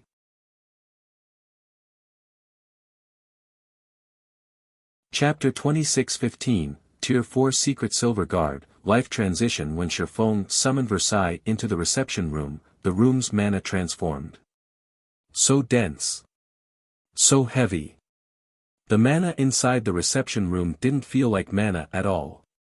Everyone in the room felt as if they had been submerged in water and were drowning. A Tier 4 personal guard. How is this possible? Long Wuxiang and the Tier 3 assassin were stunned when they saw Versailles. They had seen level 120 personal guards before. After all, every superpower in the game had a few by now, but those had only been Tier 3 personal guards. They had never seen a level 120, Tier 4 personal guard before. They hadn't even thought one existed at this stage of the game. Reaching Tier 4 was an immensely difficult feat, even for personal guards. Most player and power-owned guards couldn't even reach Tier 4. Fine Gold guards had a relatively high chance of completing their Tier 4 promotion quests, but reaching that milestone required a lot of preparation and a lot of time. Even the various superpowers personal guards had just recently reached level 120. Thus, logically, getting one's hands on a Tier 4 personal guard at this stage should be impossible, yet Zero Wing had one. Tier 4 NPCs were the true big shots of God's domain. They qualified to rule major NPC cities and were beyond current players' reach. A Tier 4 personal guard. It seems the Eastern Continent's superpowers have grossly underestimated Zero Wing. Their assumption that your guild is powerless outside of Cold Spring Forest is severely flawed, Tori commented as he gazed at Versailles. Even after seeing the Tier 4 personal guard, he still appeared quite calm. Even so, I do not think that a level 120, Tier 4 secret silver guard can break into our two-guild city. Although the guild city in question was only basic rank, it was protected by an incredibly powerful defensive magic array. The magic array could endure Tier 4 attacks without any trouble. Otherwise, the city wouldn't have withstood the demonic creature army's invasion. The Western continent was far more dangerous than the East. Towns and cities faced frequent demonic creature assaults. These armies especially loved to target guild towns and cities. It wasn't odd to find 3 to 5 mythic monsters among each demonic creature army, in addition to hundreds of thousands of weaker demonic creatures. Trying to rely on a measly Tier 4 NPC to threaten a guild city jointly operated by 2 super guilds was laughable. Of course, a Tier 4 NPC, particularly a Tier 4 Great Wizard, could destroy an ordinary guild city, but trying to destroy a superpower's guild city with a single Tier 4 NPC was ridiculous. Every guild city a superpower established would have some means of fending off or exterminating Tier 4 beings. Otherwise, there wouldn't be any difference between superpowers and ordinary powers. That's right. A Tier 4 secret silver guard would be invincible in the fields. Unfortunately, it is not enough to threaten a superpower's guild city, Crimson Star said after snapping out of her daze. From near the reception room's doors, Long Wushang nodded in agreement. The strength Zero Wing had just revealed was astonishing. If Zero Wing were dealing with a weaker superpower, that power might concede to Zero Wing's demands. Unfortunately, Zero Wing was dealing with Violet Sword, a veteran super guild that was almost as powerful as the 5 great super guilds. Not even 2 or 3 Tier 4 secret silver guards would be enough to change Violet Sword's mind.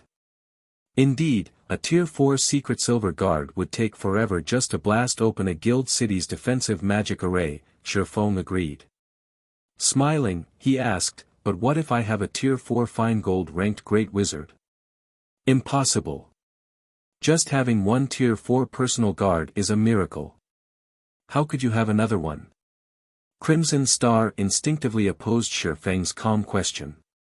A Tier 4 secret silver guard wasn't strong enough to break a guild city's defensive magic array, but it would be a different story for a Tier 4 fine gold guard. Generally, fine gold guards possessed taboo skills and curses that allowed them to exhibit power beyond their tier. With the power of a Tier 4 taboo skill or curse, even shattering a city's defensive barrier with a single hit would be possible. However, rising from Tier 3 to Tier 4 was a major feat for personal guards. Even personal guards with extremely high growth potential would need to prepare extensively before challenging their Tier 4 promotion quest. Moreover, they still had a high chance of failing, and sending a large number of personal guards to challenge their Tier 4 promotion quest with the hope that some would succeed wasn't feasible for current guilds. When a Tier 3 personal guard wished to challenge their Tier 4 promotion quest, they needed a large number of magic cores, and not just any would do. These magic cores had to come from level 100 plus mythic monsters. Unfortunately, level 100 plus mythic monsters didn't even have a 5% drop rate for magic cores, and only demonic creatures would drop them at all. As a result, even the various super guilds could, at most, afford to send one personal guard to challenge their Tier 4 promotion quest. Even if Zero Wing hunted monsters with a Tier 3 night division, there were only so many mythic-ranked demonic creatures in Cold Spring Forest. The fact that Zero Wing had nurtured a single Tier 4 personal guard was a miracle, but having two was simply impossible. I might have only one Tier 4 personal guard, but that doesn't mean that I can't increase his growth potential, Shifeng said before revealing a translucent, multicolored fruit. Everyone in the reception room felt physically and mentally restless the moment Shifeng retrieved the colorful fruit from his bag. Their instincts screamed at them to devour the fruit.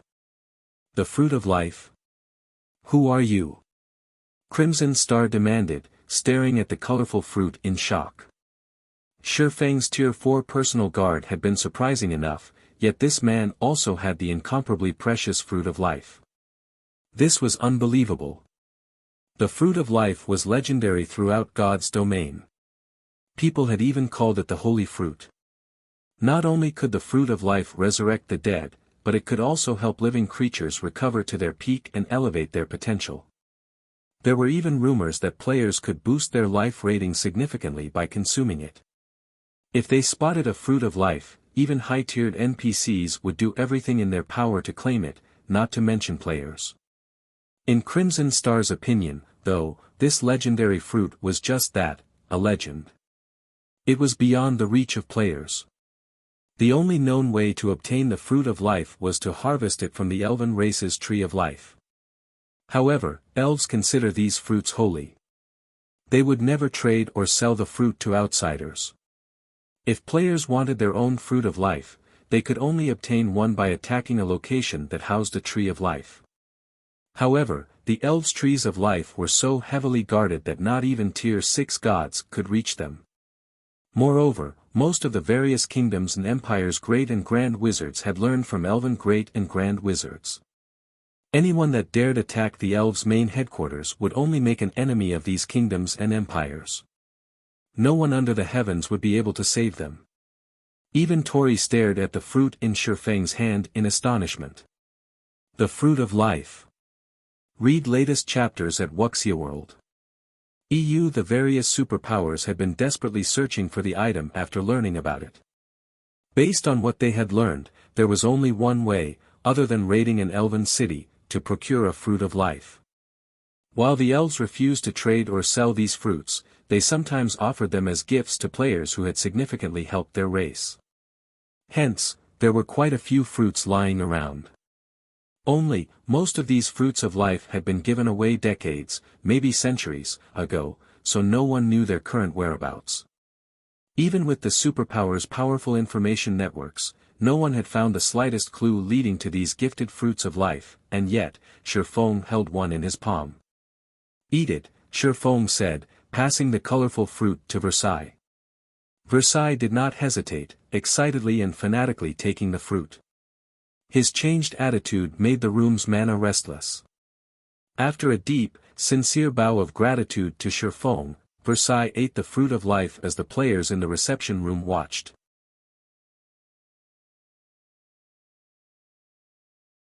Chapter 26:16, Potential Skyrockets, World Creation. Crimson Star's and Wildfighter's eyes went wide as they watched Shifeng give the fruit of life to his personal guard with no hesitation. What a waste! The fruit of life was an incredibly rare and valuable item, far more valuable than a Tier 4 fine gold guard. That fruit could permanently increase a player's life rating or upgrade a fine gold guard to dark gold rank, drastically increasing the personal guard's chance of reaching Tier 5. Versailles was only a Tier 4 secret silver guard. Even if the fruit of life upgraded him to fine gold rank, and his combat power drastically increased, he wouldn't become much more valuable. Fine gold guards had almost no chance of reaching Tier 5. Meanwhile, players could challenge their Tier 4 promotion quest once they reached level 120, which would significantly decrease a Tier 4 personal guard's value. Using the fruit of life to help a player or personal guard reach Tier 5 would be far more beneficial than using it to boost a Tier 4 NPC's combat power. Not many in God's domain would reach Tier 5. That much was clear after seeing how few players completed their Tier 3 promotion quests. While Crimson Star and Wildfighter mourned the fact that Shifeng had wasted the fruit, a visible layer of life energy formed around Versailles. Initially, the Tier 4 Great Wizard had been old and decrepit. His aura had been frightening, but it hadn't been able to hide his fading life aura. Now, however, Versailles regained his youthful vigor at a visible rate. Not only was his life aura growing stronger, but he also began to appear younger. After 5 seconds, Versailles had gone from looking like someone in his 70s to someone in his 50s. As soon as the process ended, the mana density in the room skyrocketed. Space started to isolate the room from the outside world, with Versailles as its commander. World creation. How is this possible? Crimson Star's jaw dropped. Instructor Tori could only stare at the Tier 4 personal guard, dumbfounded. Once God's domain's NPCs reached Tier 4, they almost always gained a personal domain. These domains were the reason that Tier 4 NPCs were so powerful. The domains NPCs gained weren't a result of a skill or spell, but naturally formed. They also weren't limited like domain skills. Not only could Tier 4 NPCs easily suppress their enemies with their natural domains, but they could also elevate their own combat power. These domains were also the reason that Tier 4 NPCs could effortlessly take on a large group of Tier 3 NPCs of the same level. If players tried to challenge a Tier 4 NPC without a Tier 4 combatant, it wouldn't matter how many Tier 3 players they had, they'd all die. This was also why Tier 4 NPCs qualified to serve as magistrates in major NPC cities, while Tier 3 NPCs did not. If players tried to attack a major NPC city without strong enough fighters, they'd accomplish nothing, regardless of how many combatants they had. NPCs weren't like monsters. Tier 4 monsters were only powerful due to their basic attributes, while players relied on skills, spells, and numbers to make up the attribute differences. Even Tier 2 players could defeat Tier 4 monsters with a large enough team. NPCs, however, had an overwhelming advantage with their mana control. A Tier 4 NPC could use their mana to suppress every enemy within range. If players couldn't break free from the mana's bindings, they wouldn't even be able to put up a fight. However, Versailles had gone past obtaining a natural domain, now able to use world creation. Versailles had mastered his mana control before, but now, he ruled over it. With his will alone, he could manipulate mana, bending it to his rules as if creating a new world around himself. Normally, however, only Tier 5 NPCs could command world creation. Even Shifeng was astonished. He had never realized how amazing Versailles was. While the Fruit of Life could increase an NPC's growth potential, it wouldn't immediately alter the NPC's basic attributes or combat standards unless the NPC had some lingering injuries that weakened them. Any Tier 4 NPC with world creation was a true big shot, only one step away from reaching Tier 5. They were far stronger than ordinary Tier 4 NPCs. The difference between a Tier 4 NPC with world creation and one without was like the difference between a Tier 3 player with a fully unlocked mana body and a player that had yet to accomplish the feat. There was at least half a tier between the two. Elated, Shifeng immediately inspected Versailles' statistics. Versailles, Yifeng's personal guard, gender, male age, 76 loyalty, 93 growth potential, 90 level 120 class, Tier 4 Great Wizard crap. His growth potential is just 1 point away from the Dark Gold rank. When Shifeng saw Versailles' growth potential, realization dawned on him. Now, Shifeng was absolutely certain that Versailles' original growth potential hadn't been Secret Silver rank, but Fine Gold rank. Moreover, he should have been a Tier 4 big shot on the cusp of reaching Tier 5. The Fruit of Life simply wasn't capable of providing such a huge growth potential increase. They were talking about a whopping 16 points. Even the Fruit of Life, known as the Holy Fruit, couldn't boost an NPC's growth potential so massively. The only explanation was that Versailles hadn't fully recovered after drinking the Water of Life and had failed to recover to his full growth potential. Shifeng didn't know what had left Versailles in such a state, but he was overjoyed and ecstatic. He was even happier than when he had obtained a fragmented legendary item. He had already known that Versailles was an amazing tier 4 NPC, but now, he learned that this personal guard even had world creation. With this, he could accomplish more than ever, including visiting many of the locations he couldn't reach during his previous life. After players reached Tier 3 and fully unlocked their mana bodies, no land in God's domain was beyond their reach. While they could even visit the most dangerous maps, however, returning would be another matter altogether. After all, level 100+ maps made up the majority of the vast continent of God's domain. The human kingdoms and empires only occupied land suitable for their residence, which only included a small fraction of the main continent. There were far more maps that were too dangerous for humans. Read latest chapters at Wuxia World. EU Tier 3 players were still limited to relatively safe locations. They'd only be attempting suicide if they tried to explore the truly dangerous areas on the continent.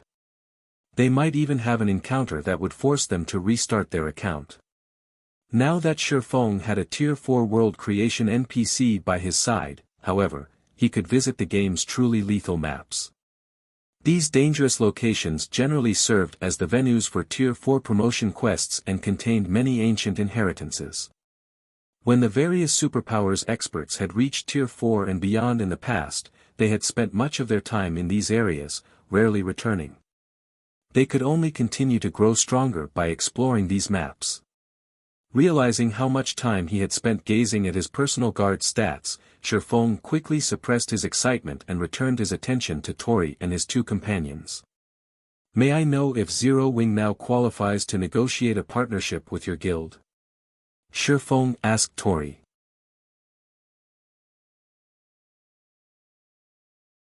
Chapter 26:17, Secret of the Ancient Secret Land. Even after a long moment, Tori and his comrades couldn't find a proper response to Shifeng's question. Shifeng was simply too ruthless.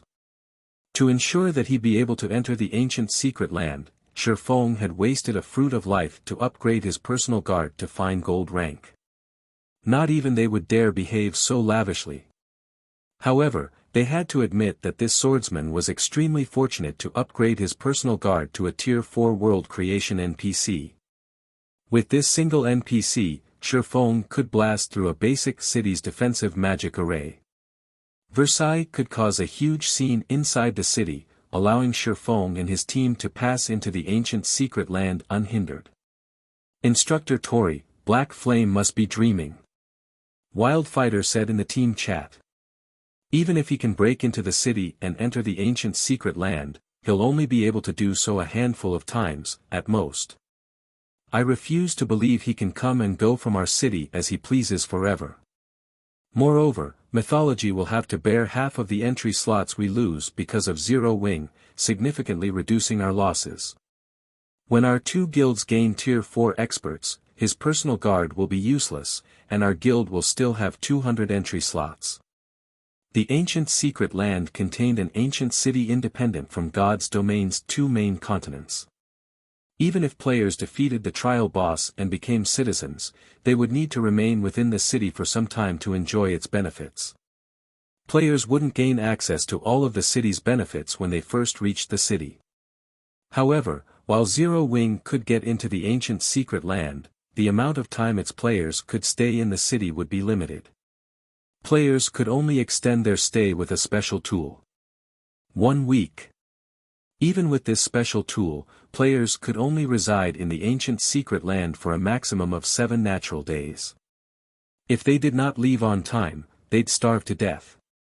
The special tool in question also had a 10-day cooldown. In other words, Shifeng would have to break into Violet Sword and Mythology's guild city repeatedly to continue enjoying the secret land's benefits. Not only were the various superpowers searching for an easier way to unlock their experts' mana bodies, however, but they were also preparing for the Tier 4 promotion quests. This meant that Zero Wing had very little time left to take advantage of the secret land. Crimson Star nodded in agreement with Wildfighter's claim. There was no way their two guilds could form an alliance. After all, Zero Wing couldn't offer enough benefits to warrant 100 entry slots. Tori didn't immediately reply to Wildfighter's proposal. Instead, he closed his eyes and fell deep into thought. After some time, the man's eyes opened, and he looked at Shifeng, saying, "Guild leader Black Flame, a partnership between our guilds isn't exactly out of the question." Instructor Tori. Both Wildfighter and Crimson Star were surprised to hear Tori's response. Violet Sword didn't need to agree to Shifeng's demands, and their guild leader and grand elders would never agree to such laughable conditions. "What are your conditions?" Shifeng calmly asked. Shifeng admitted that he had demanded quite a bit, but he had no choice. This was all for the sake of helping Zero Wing's members reach Tier 4. With the guild's current resources, he could only guarantee that a few select individuals would complete their promotion quests. Everyone else's chances were minute, at best. If Zero Wing couldn't nurture enough Tier 4 experts, it would struggle to defend its current resources and territory. Too many superpowers targeted his guild, and they were only powerless against Zero Wing now due to the Night Division and its guild city's formidable defenses. However, once the era of Tier 4 dawned, destroying guild cities wouldn't just become possible, it had become common. When God's domain had reached the Tier 4 era in the past, it had been the craziest chapter of the game's history. The various superpowers had fought like madmen, destroying countless guild cities. Many had even been annihilated. This was also one of the reasons that Shifeng was so desperate to reach Tier 4. Although he could rely on Versailles to force his way into the ancient secret land, that wasn't a long-term plan. Allying with Violet Sword was his best option. He'd only resort to force if the Super Guild refused to work with him. "I only require that you assist us with one thing, Guild Leader Black Flame," Tori said. "So long as you complete this task, we will agree to all of your conditions." "What is it?" Tori's statement piqued Shifeng's curiosity. He hadn't expected this man to agree to his conditions so easily. "It's quite simple. I just need you to clear the ancient secret land's hero trial," Tori declared. "Once you clear it, we'll agree to your demands, but if you fail, we'll ask you to leave. When the time comes, our guilds will rely on their own strength to enter the ancient secret land." The hero trial? Shifeng was a little confused. As far as he could remember, the ancient secret land's trial only had 2 difficulties, and neither was called hero. The hero trial. "Instructor Tori, that's too risky. We only have one opportunity. We will not get another chance if we fail. How can Zero Wing's people possibly complete it?" Wildfighter anxiously complained. The ancient secret land's trial only had 2 difficulties on the surface, normal and elite. However, as a bonus for activating the ancient secret land, they had the opportunity to face an even harder trial, the hero trial. As long as players cleared the normal trial, they become official citizens in the ancient city, enjoying the various benefits the city had to offer. However, based on Violet Sword's research, clearing the hero trial would instantly grant the players noble status. There was a huge difference between the benefits a noble had access to and those of an ordinary citizen. While players could improve their rank, rising to noble status would require a ridiculous amount of time and effort. Unfortunately, Violet Sword only had one chance to attempt the hero trial. They had originally intended to wait until the hero trial's time limit was up, which was in roughly 30 days. That way, they'd have the best possible chance of clearing the trial. However, not only had Tori just suggested they face the hero trial sooner than planned, but he also requested Zero Wing's members clear it. While Zero Wing's members had fully unlocked their mana bodies, their combat standards were far from satisfactory. Asking Zero Wing's members to clear the hero trial would be a huge waste. "If you fail the hero trial, I'd like Zero Wing to refrain from targeting the ancient secret land for 10 days. Are you willing to accept this challenge, Guild Leader Black Flame?" Tori asked Shifeng. As Tori finished his question, realization dawned on Wildfighter and Crimson Star. Read latest chapters at Wuxia World. EU. While using the hero trial to gain a 10-day buffer was somewhat extravagant, it would give Violet Sword more than enough time to prepare for the normal trial. Once Violet Sword completed the trial, and its members became ordinary citizens in the ancient city, Zero Wing wouldn't be able to affect the guild's development overmuch, even if they made it into the ancient secret land. In fact, Zero Wing might not be allowed in the city as a result. Of course, Shifeng had to agree to the challenge first. Guild leader Black Flame, do you dare to accept this challenge? Violet Sword has spent an enormous amount of resources to secure this ancient secret land. We can't simply hand over half of our available slots for nothing. You, at least, need to prove that Zero Wing can earn these slots, Crimson Star prodded, faintly smiling at Shifeng. Deal. I agree to your conditions, Shifeng replied after giving the matter some thought. However, I have an additional requirement. If you can agree to it, we will sign the contract immediately. Otherwise, as Instructor Tori has said, we will have to rely on our own strength to get into the secret land. What's this requirement? Wildfighter asked, curious. You're tuning into the Han Lee's Wuxia Chronicles YouTube channel. We're so grateful for your support, and don't forget to subscribe to join us on this incredible journey through captivating stories. Your generosity through donations truly makes a world of difference, as it's the primary source of revenue that allows me to expand and enhance this channel for you. Thank you from the bottom of my heart for being a part of this adventure.